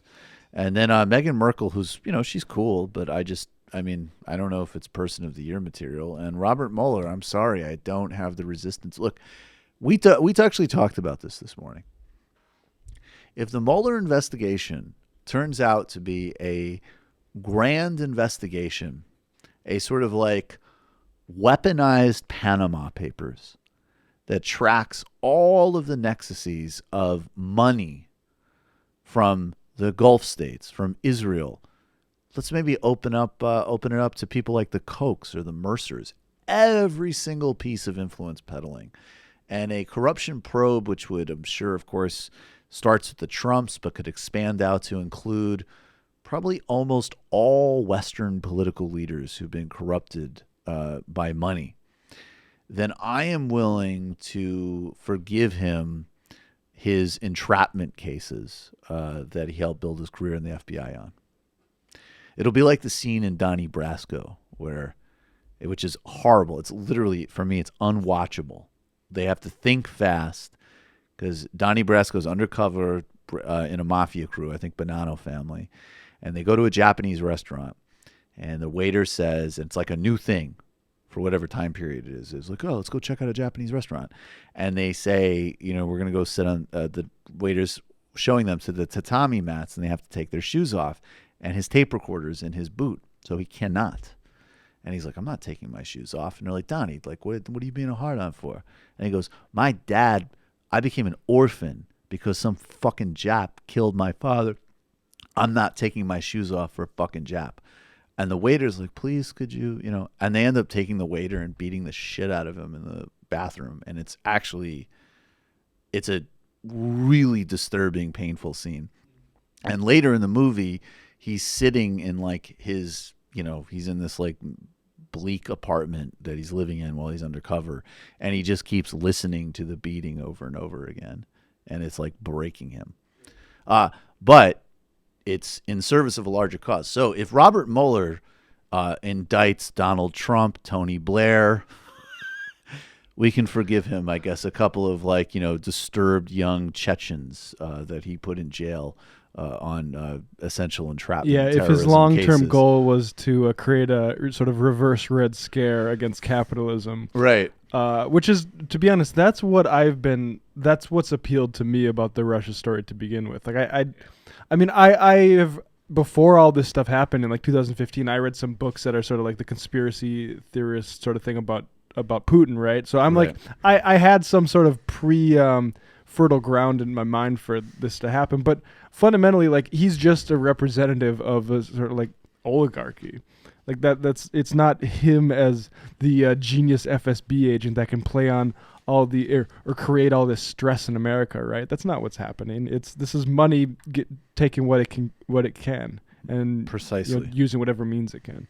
Yeah, and the best way to understand Russian politics is as a petro-oligarchy, which in many ways is the best way to understand United States politics, and certainly the best way to understand Gulf politics. So, I mean, I think that's actually what's really interesting to, like, I don't agree with the impulse to just deny that there's anything there, because I think substantively it's wrong. There's something there, and also because it's a limit of imagination. Because, well, of course, we don't want to have a new Cold War. We don't want to feed. Maybe it's time to get to the AEI story in a second. We don't want to feed this disastrous rush for increased conflict with Russia. But conversely, we also don't want to just, come up with some type of fantasy view of Russia as anything other than an incredibly repressive regional dominating state, for sure. And also, if some people on the left want to delude themselves that Russia's some type of like authentic counterbalance in terms of global power politics to us, I disagree with that profoundly. And then conversely, all of these resistance people that want to like relive some type of like 1980s movie about like the Reds are basically just opening the door to a global oligarch system which implicates many of their most beloved heroes. Like, they have no idea what they're watching. I mean, when you start talking about golf money specifically, look out. Like, don't be so confident about how that's going to play in terms of your political favorites. I also felt the same way, you know, that thing about Mueller. Like, God, I don't want to entrap these, you know, confused. Yeah. He's just a boy. Yeah. Never have a chance in life, and we created a fake terrorist scream. Yeah, it'll be all worth it one day when I put the cuffs. Yeah, I can use my meticulous reputation, because that's how you build a meticulous reputation in this business, and I'm going to use it to take down the global oligarchy. And I also felt the same way about Putin. Like, if it was true, and you could believe Putin was sort of like an anti-imperialist in some way, and he all of a sudden is like, yeah, by the way, this end of the Cold War thing, we were joking. We're still Marxists. This was all just to heighten the contradictions of global capitalism. That would be pretty lit. Oh, yeah, that would be totally It's not lit. happening, though. Yeah, then if that was happening, then he would be my vote for Times Man of the Year. Also, there just needs to be more content on the Russian system as a system, and enough with these, like, just personality profiles of him. It's kind of embarrassing. Yeah. Do we have those tweets up, though, about the Center for American Progress? Because this is important, actually. So I'm a little bit stunned by this, and I guess this was initially reported by Andrew Perez, who's a very good investigative journalist. And I don't know. I mean, there's confirmation on this because literally it was confirmed in a response tweet. Yeah, we have the right. Yeah. So Current Affairs, great magazine, edited by Nathan Robinson. Everybody should be reading Current Affairs regularly. Tweets out, I wonder how @Neera Tanden will defend giving Charles Murray's think tank a giant pile of money. And you think to yourself, wait, what the hell does that mean? Charles Murray works for the American Enterprise Institute, far-right think tank. It's housed him and his work to socially and even genetically codify class and racial hierarchies. They work diligently on behalf of the U.S. corporate sector to stop any ability for even the most modest environmental or public health regulations. It's a extremist, far-right, any type of pernicious corporate oligarch interest. It's just a Republican think tank. It's precisely what you'd expect. And Center for American Progress obviously also takes a huge amount of corporate funding as well, and is very much in the corporate mainstream of the Democratic Party. But I don't believe in drawing false ideological equivalencies. They certainly represent something different on the ideological spectrum. They have actually sometimes some very good content. The rank and file personnel is it's night and day, yeah, right? It's night and day. And they've definitely done some very good work on climate, on civil rights, on even on foreign policy at times. So it's whatever one thinks of Center for American Progress, and certainly I'm well to the left of them, and I see the inherent contradictions of a progressive think tank funded by corporate money. They absolutely push a legitimately center-left-ish agenda versus a far-right extremist agenda. So why the hell would they be chipping off $200,000 to one of the most extreme think tanks in D.C.? And, of course, one of the most could just mean any Republican-aligned think tank. Well, and you saw up there, we had the info, and now let's go to the next tweet. This is Neera Tanden's response.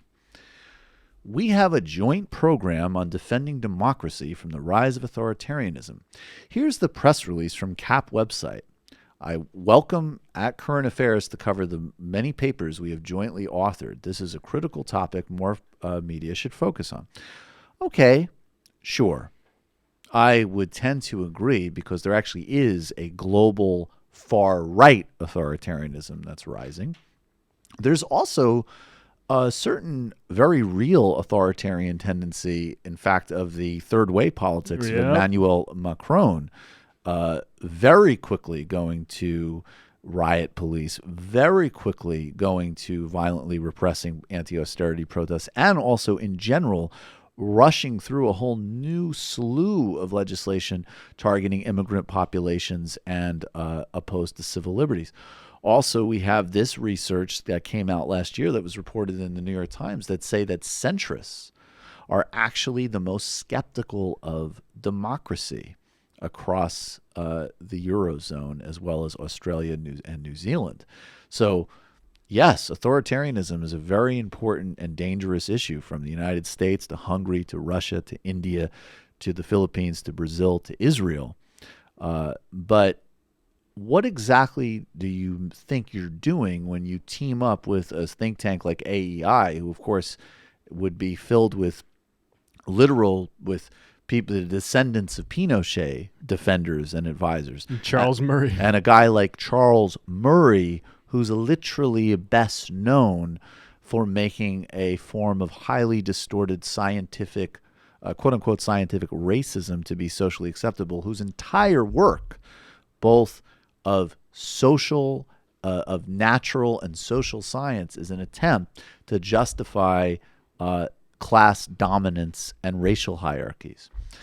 Current Affairs responds, when NERA and AEI and Charles Murray say democracy, they mean, quote unquote, they mean laissez-faire capitalism. And when they say authoritarianism, they mean minimum wage laws.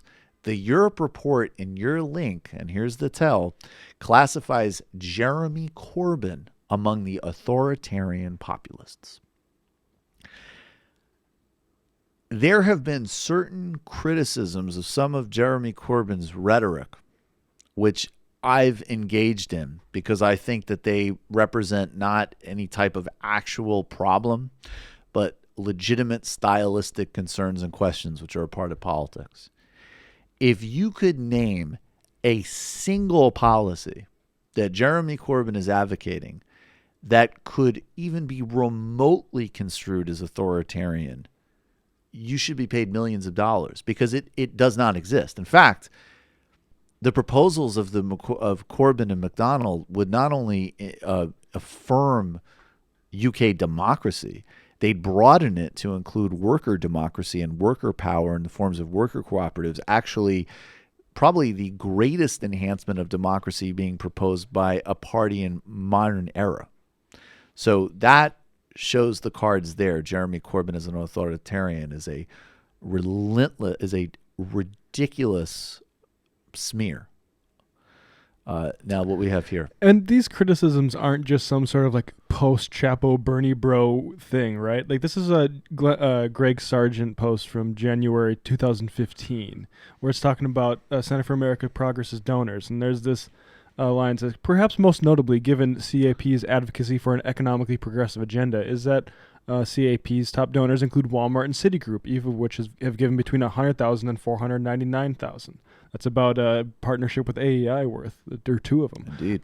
Other donors to CAP, a leading advocate of healthcare reform, include the Pharmaceutical Research and Manufacturers of America, which represents leading biotech and biopharma firms, and Blue Cross Blue Shield Association, both of which gave up to $49,000. And Nira said, "We're proud of our donors." She said in an interview, "We're very diversified. We have a very low percentage of corporate donors. We have a wide panoply of individuals and foundation supporters. Given that transparency is a progressive value, we wanted to get our list out there." Good for them. I appreciate the transparency. But there is obviously a huge internal contradiction between advocating, again, even a modest center-left agenda and accepting money from corporate cartels that are fundamentally opposed to them. Can someone print me the story, because we should transition to it, about the AstroTurf campaign getting staffed up with Clinton and Obama people to destroy Medicare for all? We'll go to that in a second. But first, I just want to take this opportunity to point people to the People's Policy Project, which is Matt Brunig's project. It's basically a grassroots, bottom-up think tank for the people that advocates CAP. Yeah, replace CAP with PPP, the People's Policy Project. actual policies for Medicare for all, a carbon tax, which would work in a progressive way. It's a tax and dividend scheme, tackling inequality through social ownership of capital. This is the serious stuff. These are the real policies that will address serious issues. Then, of course, there's Data for Progress, which is, I think, Sean McElway's group. And they're working on the core issues of Medicare for all, abolishing ICE, and I think also the Green New Deal.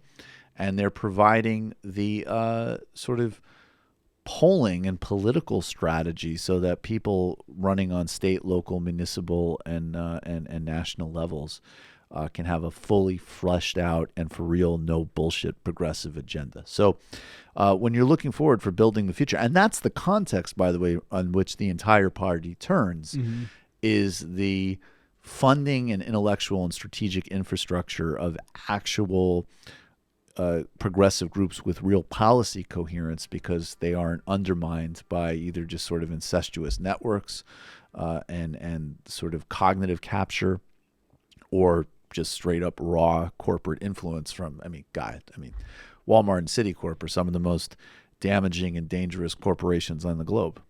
Yeah, and it's basically sort of like the left needs... Think tanks did a lot of work for conservatives in the past 40 years, right? Like, this is how this bullshit has... This is how the Overton window has been stretched. It's by, like, look at us, we're just following this methodology, and actually, maybe we should rethink child labor laws. Exactly. Well, we're just taking the science where it finds us. I mean, that built that gremlin Charles Murray's entire career. Read Matt Iglesias' great piece on him as a successful policy entrepreneur. Can someone print me that piece? Okay, someone maybe could look for it. I forget where it came out, but it's a new piece on Obama and Clinton alums staffing up against. Okay, was it in Politico? I don't recall. All right, yeah. I'll take a call. You're calling from an 928 area code. Who are you? Where are you calling from? Hello, Michael. Hey, this is Tim from Nebraska. I'm a centrist, and I do like to get both sides of a situation. And this is my first time calling, and I'm calling because there's been a lot of frustration on my end as a libertarian. That's just expected, but you guys do have some good points. But I'm really upset about the way you talk about David Axelrod. And I just feel like there's a distinction you need to make in the way that he orchestrated things. And the man who brought you to the next episode shouldn't be discussed like that. David Axelrod, one of the greatest producers ever. And you constantly don't separate the fact that David Axelrod was a dope producer, and that fuckboy from the Obama administration shouldn't even share the same name, dog. I appreciate Michael, it. If I could just have a favor, can I get some time on this call, man? Yeah, go ahead. Go ahead and reveal your true identity. It's supposed to be the fun half, man. Yeah. My name is NJPW. You know what I'm saying? I'm a legend. Yes, you are. But enough about me and more about myself. I'm a legend. You know what I'm saying? You can reach me at Cole James Cash. But yeah, man, it's been a couple months since I called, man. Good to talk to you. It's good to talk to you. What's on your mind, my friend?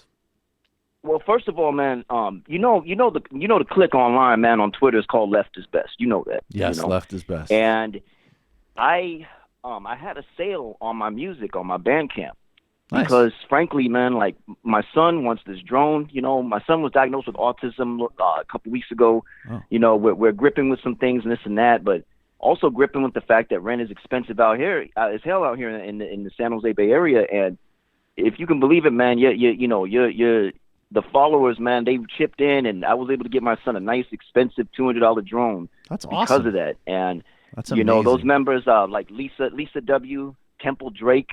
There's a guy named DJ QAnon. Okay, these people contributed a lot. Adult film star Carol Fox. You know, like I had everybody from porn stars to just communists donating, and I just wanted to say thank you to all those people. Porn stars man. to just communists. That's our audience. That is Oh, our yeah. audience, right? That's good. I like that. Oh man, That's you know, awesome. oh, yeah. And Michael, you know my background, man. I made a whole album about the big girl porn stars, man. That's. Oh yeah, I do most know definitely. that. I've made conversions. If you go on my page, man, on my Twitter, my pinned tweet is big girl, big middle finger saying fuck capitalism, and That's awesome. straight porn star, man. You know, I'm converting. Respect. So you know That's what I wanted to that's talk about, 'cause like I Gramscian, said- baby. Yeah, culture, that's getting that that's culture. the counter hegemonic project. Sorry, yeah, fun half. yeah. Go Oh, ahead, yeah, man. you know. Yeah. So first of all, man, we need to get an over under, man. What's gonna happen first?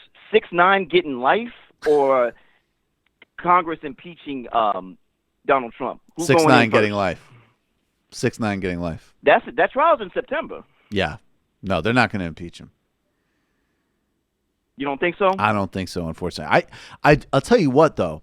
I don't think they'll impeach him, but I am starting to, in a way that I have never contemplated before, I think dude might actually get indicted when he's out of office.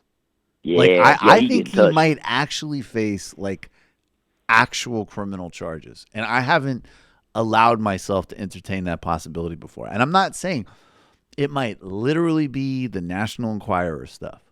But the way it's going, I think he might leave office and get hit with charges like immediately. I think that's actually possible. And I just saw, Tish James, the new Attorney General in New York, she just said the other day, she want all the smoke. she said I'm going to use everything I have to investigate that guy. And it's like, if you and then we didn't pull it because whatever, who cares about Donnie Deutsch? But Donnie Deutsch said on Morning Joe, and the only reason I take this seriously is because Donnie Deutsch has known Donald Trump for decades, and they're in all these scumbag circles, and he's like, the whole thing is a criminal enterprise, in his words. We've known about this for decades. Of course, it's like, well, then why are we giving the guy all this shine?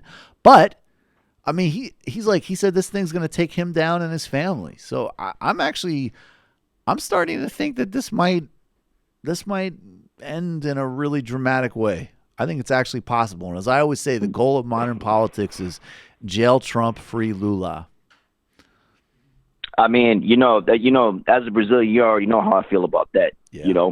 But yep. I just want to say, like I said, man, I brought up 6ix9ine because the black delegation on your left is best click, man.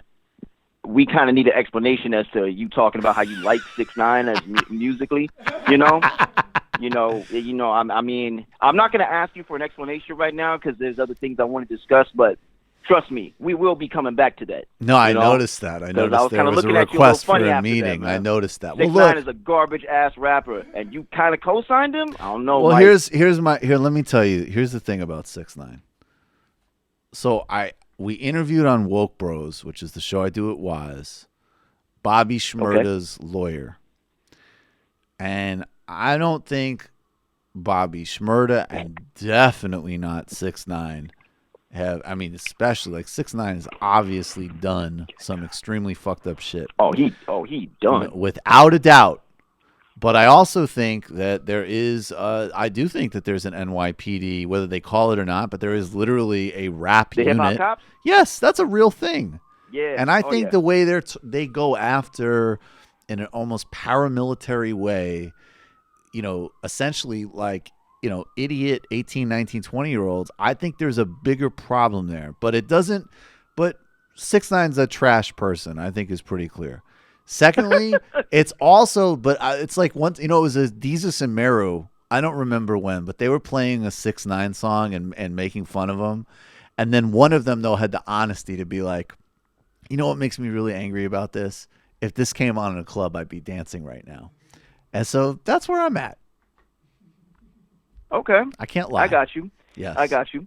And I want to also shout out my local congressman, Zoe Lofgren, for intentionally asking, why does idiot come up when you search the president? Come on, man. That shit was on purpose, dog. That was on purpose. Wait, where did she say that? Cali congressman ain't playing, man. You saw how Ted Lieu did him dirty, man. He did Steve King dirty, man.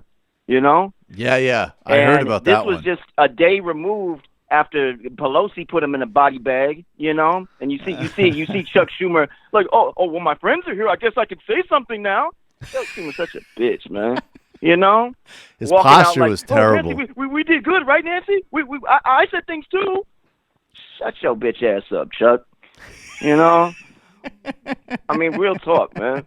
You know, but yeah, she body bagged him, though, man. With that, don't you mischaracterize me, dog, because my whole set is in charge now. I'm Marlo and you Prop Joe, homie. It's a wrap. You know, she's Marlo and he's Prop Joe. I don't know. Prop Joe's a lot smarter than Trump. Oh yeah, and I hate doing that comparison, but when you food out here in these streets, the wolves smell blood, man. You know, like I said, you got Chuck Schumer, who is the equivalent of Weebay's son, Naaman, popping off. Come on, man. So you know, so it sounds to me like you have a lot of optimism about the next couple of years. You know why, man? Because I've already told you the situation with, you know, the mother of my child, the woman I love. Yes. You know, and it's like, if I don't got hope, I just drive her down with you know, things like that. And, you know, we're working on a relationship because, you know, like Offset, I cheated, you know. So I'm trying to fix that and this and that. And that's why I'm cheering for Offset right now, man. I'm not even bullshitting. I think all men are cheering for Offset right now. Yes, because I'm trying to really put my shit back together, and I don't have time. Like, on the real, though, being negative doesn't help her. No. Because she says it, you know, like it doesn't, there's nothing I can do, et cetera, et cetera. You got to think about the people that don't have optimism. You don't have the luxury of cynicism. Cynicism's a luxury. Don't have exactly. It. Right. And I do have one substantive thing to say. I work two jobs. I work as a case manager at a homeless shelter now. Before I was case manager at the group home. Right. At the group home, I've actually taken a position as just a counselor, which is basically someone who comes in and kind of babysits, and I do that overnight. I was going to call last week and talk about how we deal with veterans at my current homeless shelter job, but that shit ain't fun. We talked about that, man. I wish Jamie was in here right now so we can have a rediscussion about, which ain't even a word, about having fun, you know, because I like you know, we messed with her last time about that, and I just like teasing her. But this time, man, I'm telling you, I've been, you know, that cat, what's his name? Cube die, whatever, you know, that Swedish cat. You know? Oh, PewDiePie. Yeah, that cornball, man. Yeah, he's terrible. Now, some of the kids I work with, you know, and they're all minorities. Right. They were watching his videos. It was like 7 a.m, you know, there was no school that day. They were watching his videos and this and that, and I had to put them on to them. I was like, you know, he said the N-word, right? Yeah. And they're like, what? No, like, he just talks about, like, you know, blah, blah, blah, blah, and this and that and the other.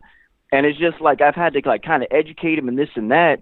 But another thing is, man, in order to, you know, with video games, man, like, because I try to reach these kids any way I can. Yeah. So these kids, like, you know, they have an old Xbox 360 and they got Call of Duty and this and that, right? Well, I've been able to sort of reach a couple of these kids by discussing some of the missions they're doing, you know. And in one, you know, I was able to, if you can believe this, I was able to connect Paul Manafort into a game of Call of Duty because there's a section in Black Ops 2 where you're in Angola participating in the Civil War with Joseph Savimbi as a CIA agent. Wow. Now that's wild. Yeah. Really? So, wow. All right. Yeah, and you know who put you on that mission or assist you? Who? Oliver North. That's wild. Yeah. So I was able to discuss with these kids. I was like, you know, there's a guy, you know, in jail right now. He's in federal prison who used to support this guy, which normalized him enough to be in this game. And they're like, what? He's connected to Trump? I said, technically, yes. Yeah, you know? Definitely. And so I'm able to have these discussions with these kids and to make the connection between, hey, you know, this actually happened. That happened. There's also a section in Black Ops 2 where you team up with the Mujahideen to fight the Soviets, you know? And for a guy like me who's a veteran, you know, that's important to me. You know, and then, you know, like I said, I try to reach the kids any way that I can with, there's a game called Metal Gear Solid 5. And if you know anything about Metal Gear, man, it's some real shit. That takes place in Afghanistan and Angola. So it's like, you know, and Metal Gear does a great job of breaking down a lot of geopolitical things, you know, and the reasons why the war happened, et cetera, et cetera. So I just try to throw in little things here and there, like, hey, if you just Google this, hey, take out your phone and Google that, and all of a sudden we're having a 2-hour discussion on it. That's, you know, you're doing. I feel like a book that I read in college, and it was Brazilian. Did you ever read Pedagogy of the Oppressed by Paulo Freire? No, I have not. No, Dude, I have not. I think you're doing exactly I've what he heard it, told but then people I've to not do. If I recall correctly, it's been a long time since I read it, but he talked about he would teach literacy through, instead of like children's stories, he basically used like newspapers. So he'd teach like the whole process at once. Like, you already know that this system is designed to oppress you if you're poor, if you're marginalized, so on. And so the educational methodology would itself be the tools for confronting the systems of oppression. That's awesome. That's awesome. Yeah, and thank you, man. And book. one last thing I'll say. Yeah. I definitely I will DM you, and if you could just give me the title again, Yes. much appreciated. Yeah, I got you. No problem. And then so the last thing I wanted to say is one of the kids was playing Wolfenstein 2, and I myself had completed the game. But a conversation between two of the kids while they were playing it, right? Now this kid was white, and the other kid was Latino. And they're playing it and this and that, and I like the game personally, but I'm just watching it, until it's time for them to put him to bed, whatever. And there's a part where you're reading like what happened and how the United States surrendered. The United States essentially folded. And there's a part where, they're reading about, the Ku Klux Klan has the South, et cetera, and how white people are generally comfortable with the rhetoric, like there's a letter being written. It's like, well, we're supposed to be the master race, right? Like, they're basically saying like, well, what's wrong with being white and this and that? And the white kid was like, he's like, I know there's a lot of racist people like that, but we would definitely resist an occupation, this and that. And the Latino kid says, you see anybody resisting now? Wow. And I was taken aback because the kid, I know the kid's background. His parents aren't citizens, etc. Right. So this kid reads a little more, and he was like, do you see them resisting now? And it's not about, enforcing this concept of white guilt, but just the game. I see why the chuds hate that game so much, and gamers hated that game, because there's also a part where, the minority characters in the game talk about, we've been fighting our asses off, but white folks have been real comfortable. That's a literal conversation that happens in the game. Wow. And considering this was developed long before the Trump came into office, these are real things that I'm able to, have conversations about and convey. And it's not about demonizing white people as much as it's about pointing out the truth that so long as it don't affect you, it's all good. Right. It's all and good. That's and why, that's what I said. Yeah, no, I agree. Right. But that's a much deeper recognition than like the woke rhetoric, because it's not essentialist. It's like the identity of whiteness that has been created. The reason it's so dangerous is because the fictitious creation of identity has been rooted in that privilege and that disconnect. And yeah, you're exactly right. I appreciate the call, man. I love it. I love what the community is doing. I love what you're doing with those kids. Good luck to Offset and impeach Trump. And actually, also the only problem with the over and under is Tekashi definitely might be cooperating with the feds, but for another day. And Michael, one thing you need to know, man. Yes. AOC got the youth, man. AOC got the youth. They love him. They all love her, man. The youngsters love her. Like, they love it. She was like, who want to get lit up next? You know what I'm saying? She was calling out Palin and all them, and like her Twitter, man, like the kids are following it. Of course. She already said, get used to me slaying. Who want to get lit up next? Remember Paul Ryan talking about, well, Paul Ryan, he's young and he's got a vision. My name's Ezra Klein, and I'm a stupid motherfucker, so I bought that shit. Hook, line, and sinker. It's like AOC is like, oh yeah, but he's the smart one, right? And then she posted that clip of Steve King, like, posting the wrong phone maker and this and that when he's talking to Google CEO, but I don't know what I'm talking about. AOC got the streets, man. No, she's you know on what I'm saying? We bang AOC out here. Yeah. Anybody who had a problem with AOC, see me come to the Bay Area, we will throw hands. All right, Michael. Thank you. And just a quick note on that. Awesome. I felt that applying learning to about real things, right? I think it's Roland Barrett talks about, like, there's this like a sentence like this is a lion, right? A sentence you might learn in school. Obviously, there's no lion there, so you're basically learning some sort of abstract like language thing, but it doesn't mean anything. And and when all you learn is through that method, what you learn becomes like not real. It's like it's all simulated things. And then when you actually and you bring in real world stuff. I thought about this trying to learn French, right? Like seeing like this is a cat is much less, I think, I guess educating than hearing some like podcasters talk about Macron, even if you only pick up like 30% of the right. language. Exactly. Yeah, that's exactly it. All right, what is this? Speaking of PewDiePie, who apparently is really awful. Here is Jordan Peterson and Dave Rubin being jackasses, but it's at PewDiePie. And this is tweeted, the 13th rule for life. Subscribe to at PewDiePie, CC at Jordan Peterson from the great void himself, Dave Rubin. Oh, hey, Jordan, what are you doing right now? I'm subscribing to PewDiePie. Oh, hey, Jordan, what are you doing right now? I'm subscribing to PewDiePie. Yeah, he has put out enough Nazi stuff, so guess I'm going to subscribe. Within a week of the entire IDW joining this campaign to make the most subscribed to YouTuber more subscribed to, he plugged a Nazi YouTuber that gave him instantly like 15,000 more followers. So well done, IDW. Yeah, well done. And don't call us Nazis or white supremacists or anything of the sort, or we'll sue you. Yeah, we'll sue you because that's totally unethical.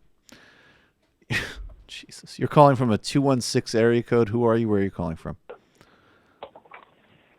So, Michael, this is Adler again from Cleveland. Hey, Adler, what's going on? What's on your mind?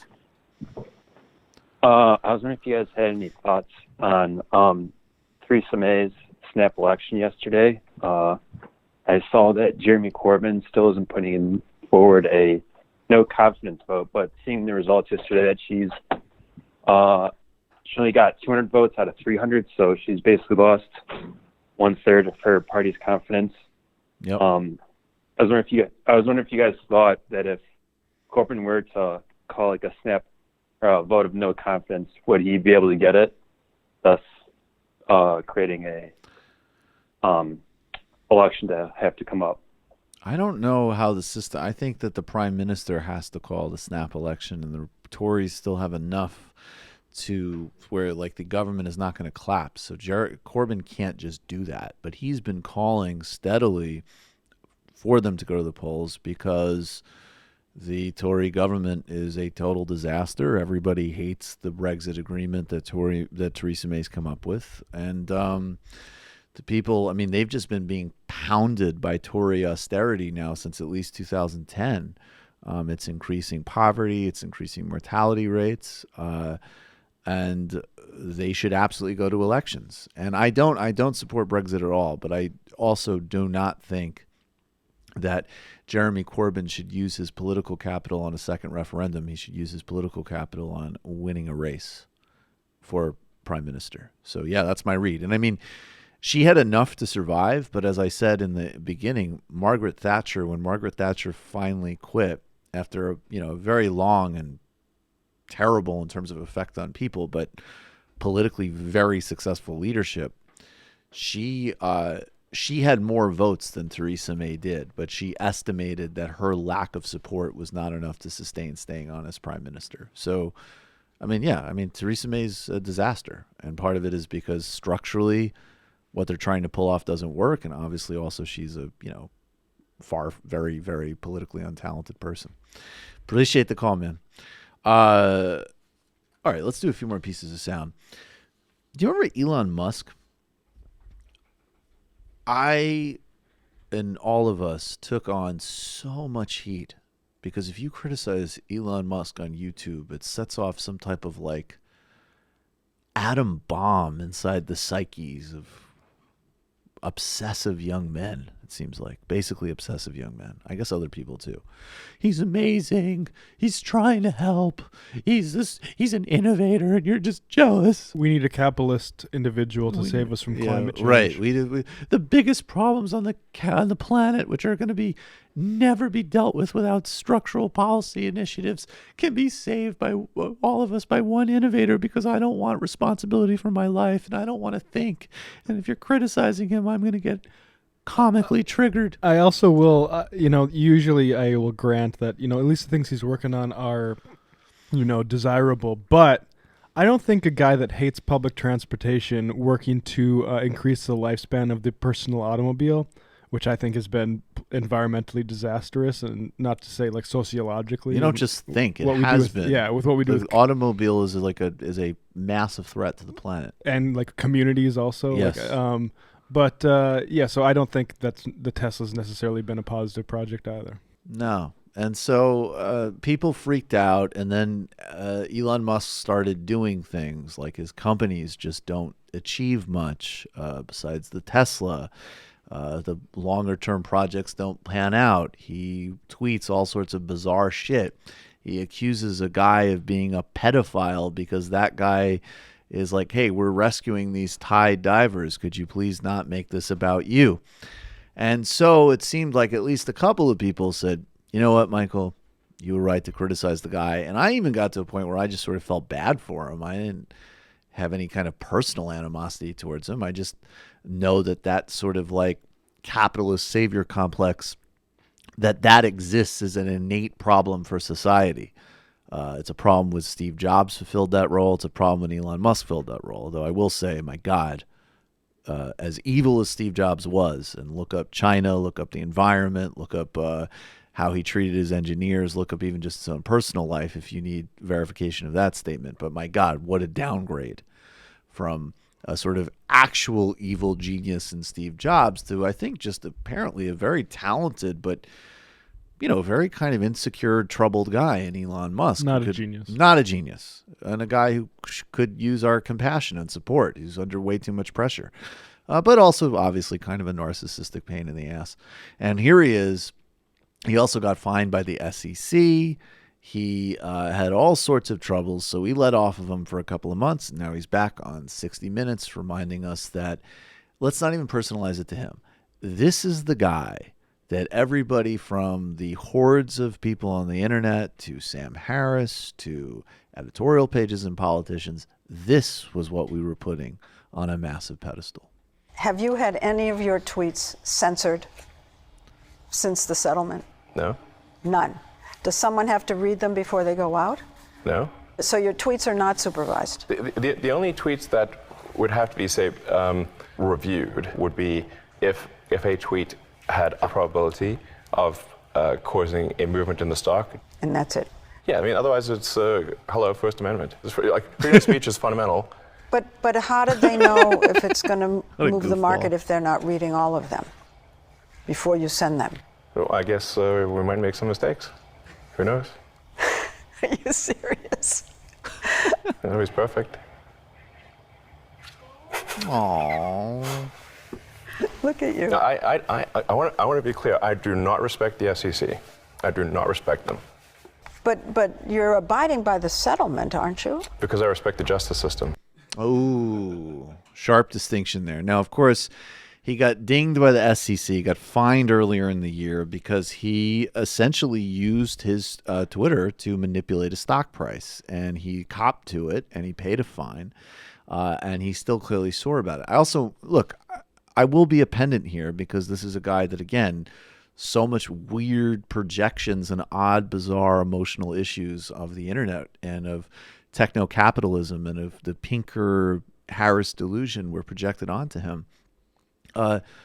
No, Twitter is not a First Amendment place, but literally not. It's a private platform that can do what it wants, which is a big problem. That's why we should be moving towards breaking up these monopolies and nationalizing these areas, because they do have implications for journalism and speech, but they don't implicate free speech. That's just a basic falsehood. Also, Elon Musk, another thing that he was toying with a couple of months ago while his companies were not succeeding in between weird tweet tirades, was setting up a journalist monitoring system, which, of course, naive, cultish idiots immediately embraced in their complete lack of understanding of how the world works, but really was actually clearly a system that would be weaponized to attack any journalist that even did the most sort of minimal criticism of his companies, including the abusive labor practices. So I'm not going to get back into a whole new Elon Musk thing, and I know that there's still some very, very weird dead enders that still want to worship the guy.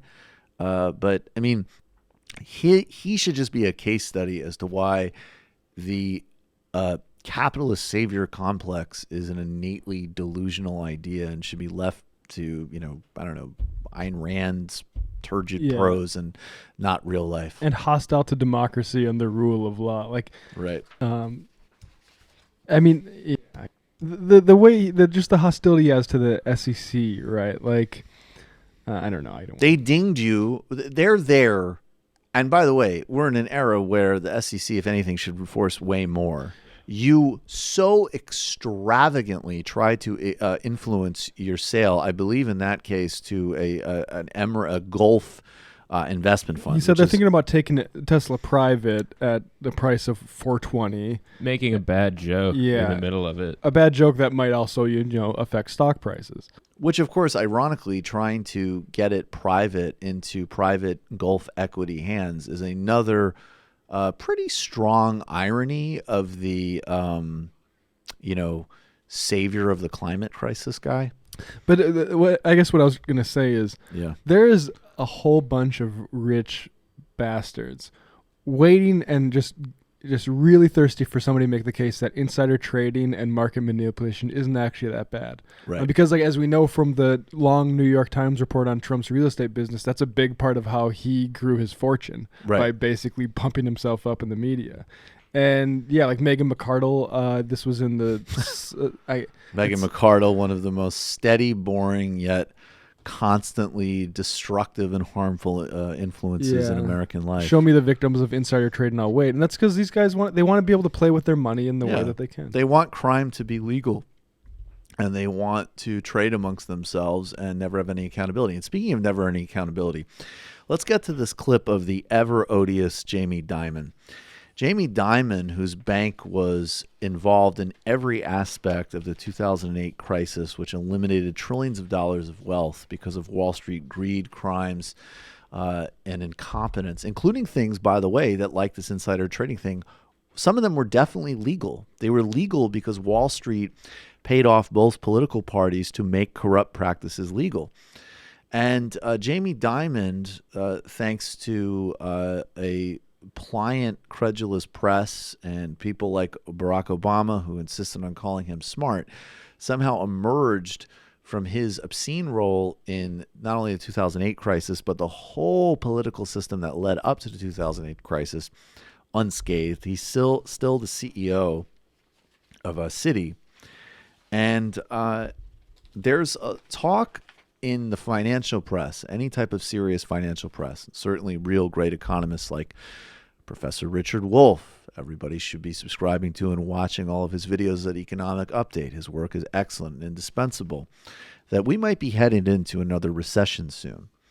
Here's how the CEO of one of the most important financial institutions in the world, J.P. Morgan, thinks of the possibility of another recession. And to his credit, he's being honest here. All the big bank CEOs here are quite positive on the outlook for the economy, but even a recession could be good for JP Morgan's share price. Here is their chairman and CEO, Jamie Dimon.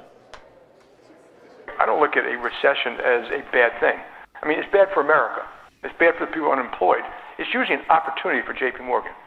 And so I don't sit there and say, oh my God, this terrible earnings will be down. So they say, okay, what are we going to do even more that we want to do? And so I think there will be opportunities in a downturn too, which hopefully we'll be prepared for. So post 2008 global meltdown, over 95% of the gains of the quote-unquote recovery have gone to less than 1% of the population. People literally in the couple of hundreds, like the already criminally overcompensated Jamie Dimon. And this is the mindset. And he's not wrong. And he's totally right. Yeah, we have money, so when shit goes south, we'll be able to buy shit cheap. We'll be able to buy shit cheap. Maybe we can get into the slumlord business. Take more of the, exactly. Take more of the economy wherever. His wherever dismissal of everyone else in the country is pretty outstanding. We should put Jamie Dimon out of a job.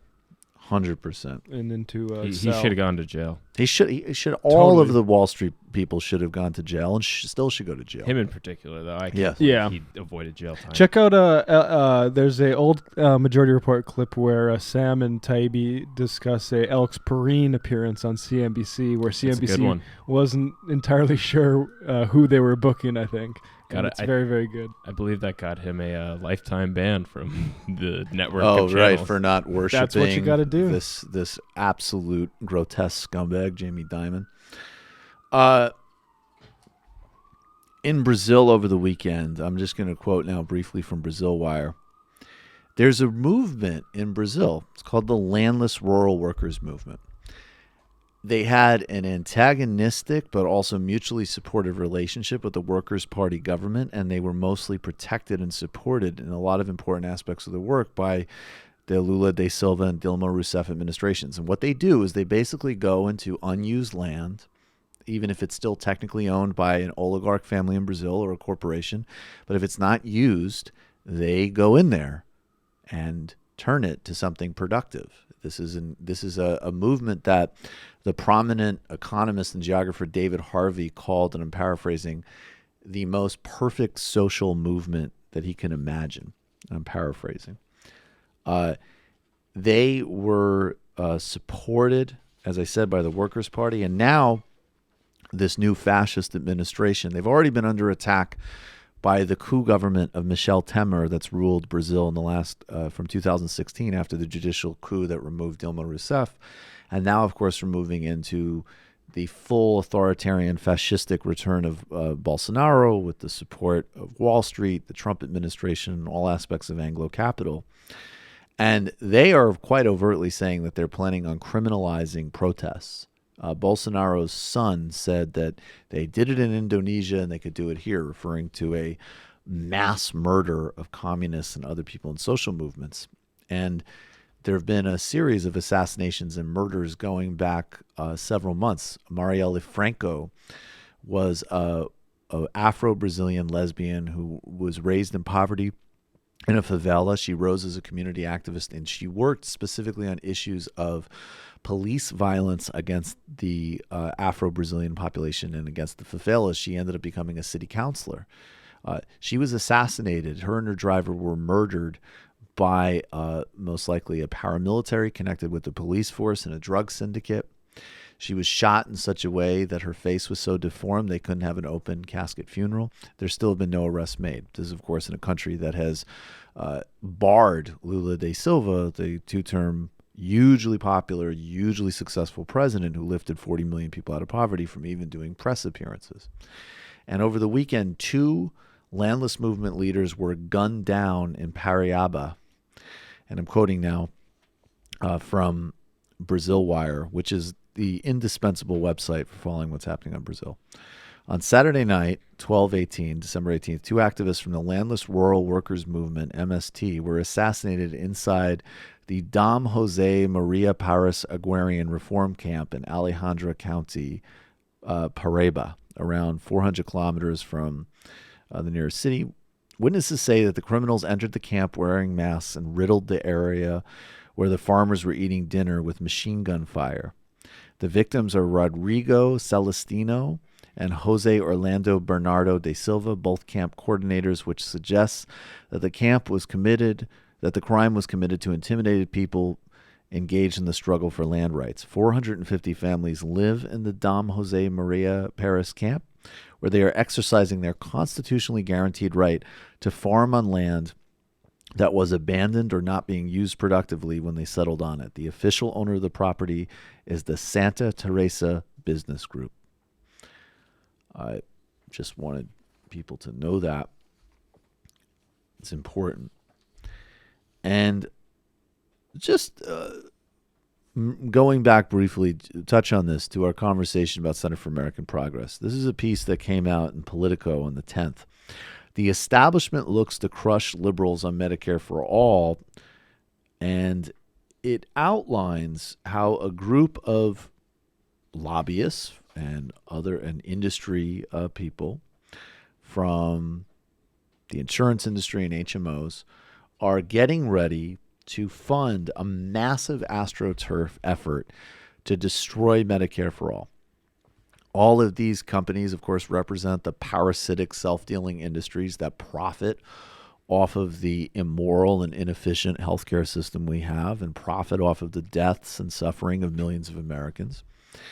And they are staffing up with Obama and Clinton alums to, as I say, to run a campaign to destroy the possibility of Medicare for all.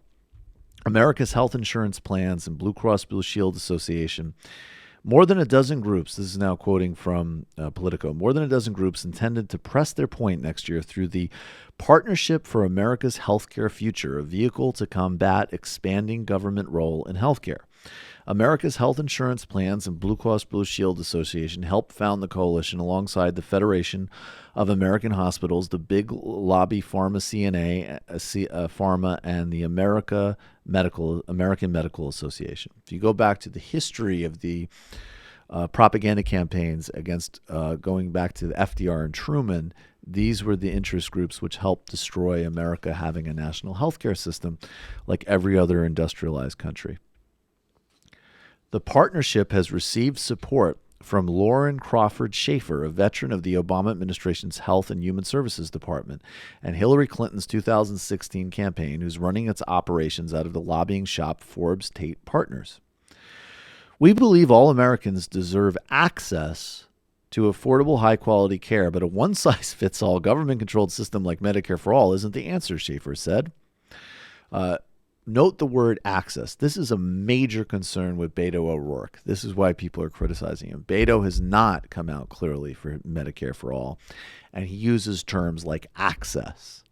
Access doesn't mean a goddamn thing. Everybody theoretically has access to everything. A right, 100% no bullshit delivery is what Medicare for All does.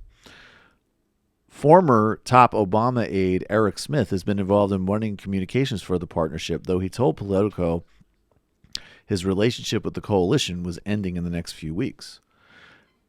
Now, basically, look, this group is going to harness, and there's a long history of corporate groups staffing up lobbying shops with people who are veterans of Democrat campaigns. These are the people who actually are most effective in developing the talking points to kill important things, whether it's labor union organizing, whether it's net neutrality, and now most importantly with Medicare for All. Any consulting firm that gets staffed up on a 2020 campaign that has people who have been involved in these efforts should immediately be shunned. That's the problem out of the gate. If you're staffing up saying that you're a progressive with people that are going to run propaganda to destroy the most important legislative push in the United States right now, Medicare for All, then you should immediately fire that consulting firm. There should be a blacklist on any Democratic consultants that work on these efforts. Or you should publicly announce that you're running a corporate right-wing campaign and you value the profits of a parasitical industry more than American lives. All right. You're calling from a 646 area code. Who are you? Where are you calling from? Hello? Hello. 646. Are you there? Hi, Michael. This is, hello? Hello. Yeah, you can hear me? Yeah, I can hear you. Oh, sorry. Hi, Michael. This is Sigil from Nigeria. Hey, Sigil. How you doing? Thanks for calling. What's on your mind? I'm good. Yeah, it's been a while. Yeah. I just wanted to talk about the Nigerian election for a bit because it's coming up early next year, and Sam asked me to fill you guys in a bit. Yeah, please. Yeah. So there's two major parties in play, and it's PDP and APC. The labels are meaningless. They have no ideologies. It doesn't matter. But APC has kind of proven itself to be a kind of dangerous organization that will like overturn ballot boxes and jail journalists where they see fit. Yeah. So Buhari is kind of a dangerous option for us right now, and I think the only answer isn't really one particular candidate against him. It's just anyone that isn't him would be better. Anybody but Buhari. Buhari was a military dictator in the 80s, right? Yeah, he was a military dictator in the 80s. I kind of call him like the Nigerian Trump because he was relevant in the 80s, and then all of a sudden people were like, I think this guy's really on our side for some reason. Right.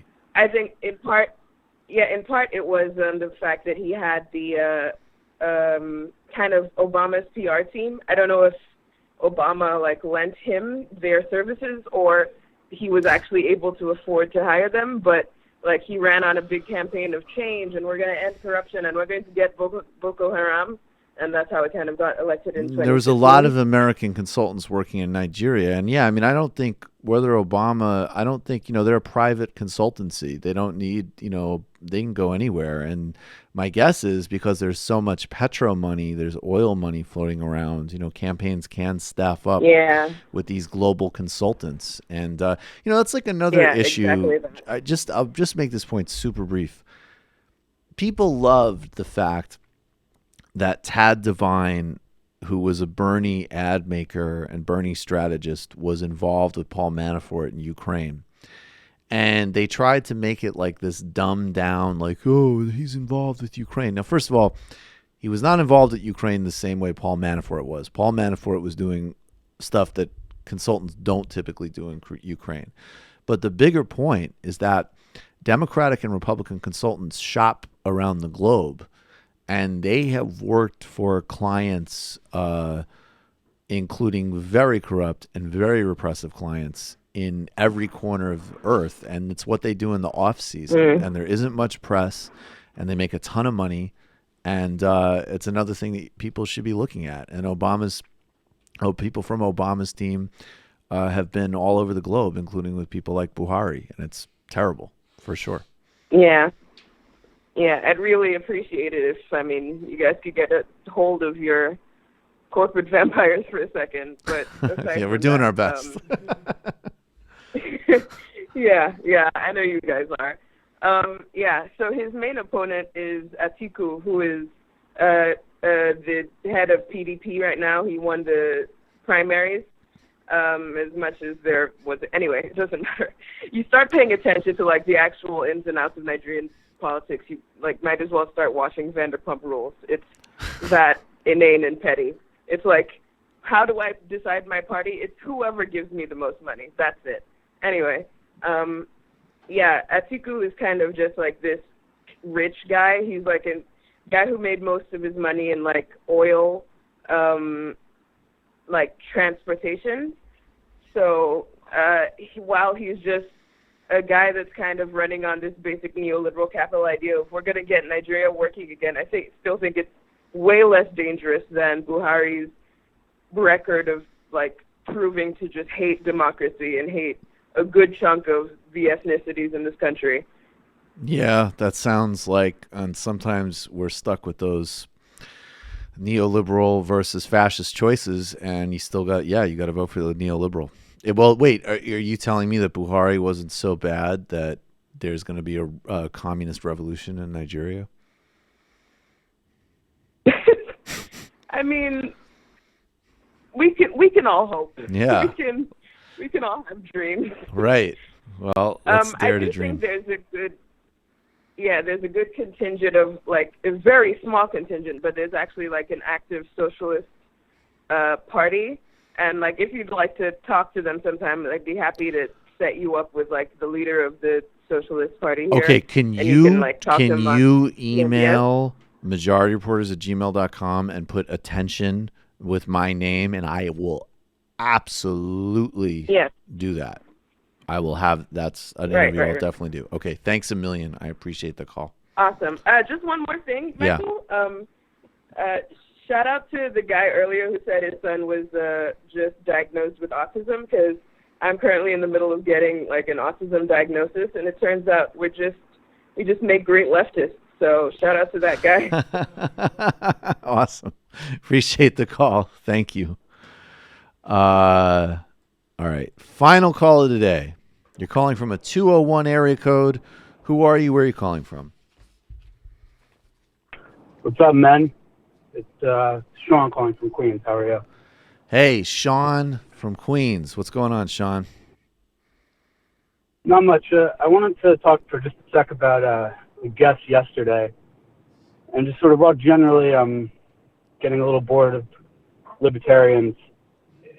You know, unless they're that guy Blake or whatever his name is. But, you know, I do get pleasure from seeing Sam so happy, though. You know, like Sam definitely goes to his like happy my kids place. like my kids like Legos, but you know I don't care about them, but they love those shit. You know, so I get pleasure from like watching their pleasure, and it's sort of the same thing with Sam. So I'll indulge it.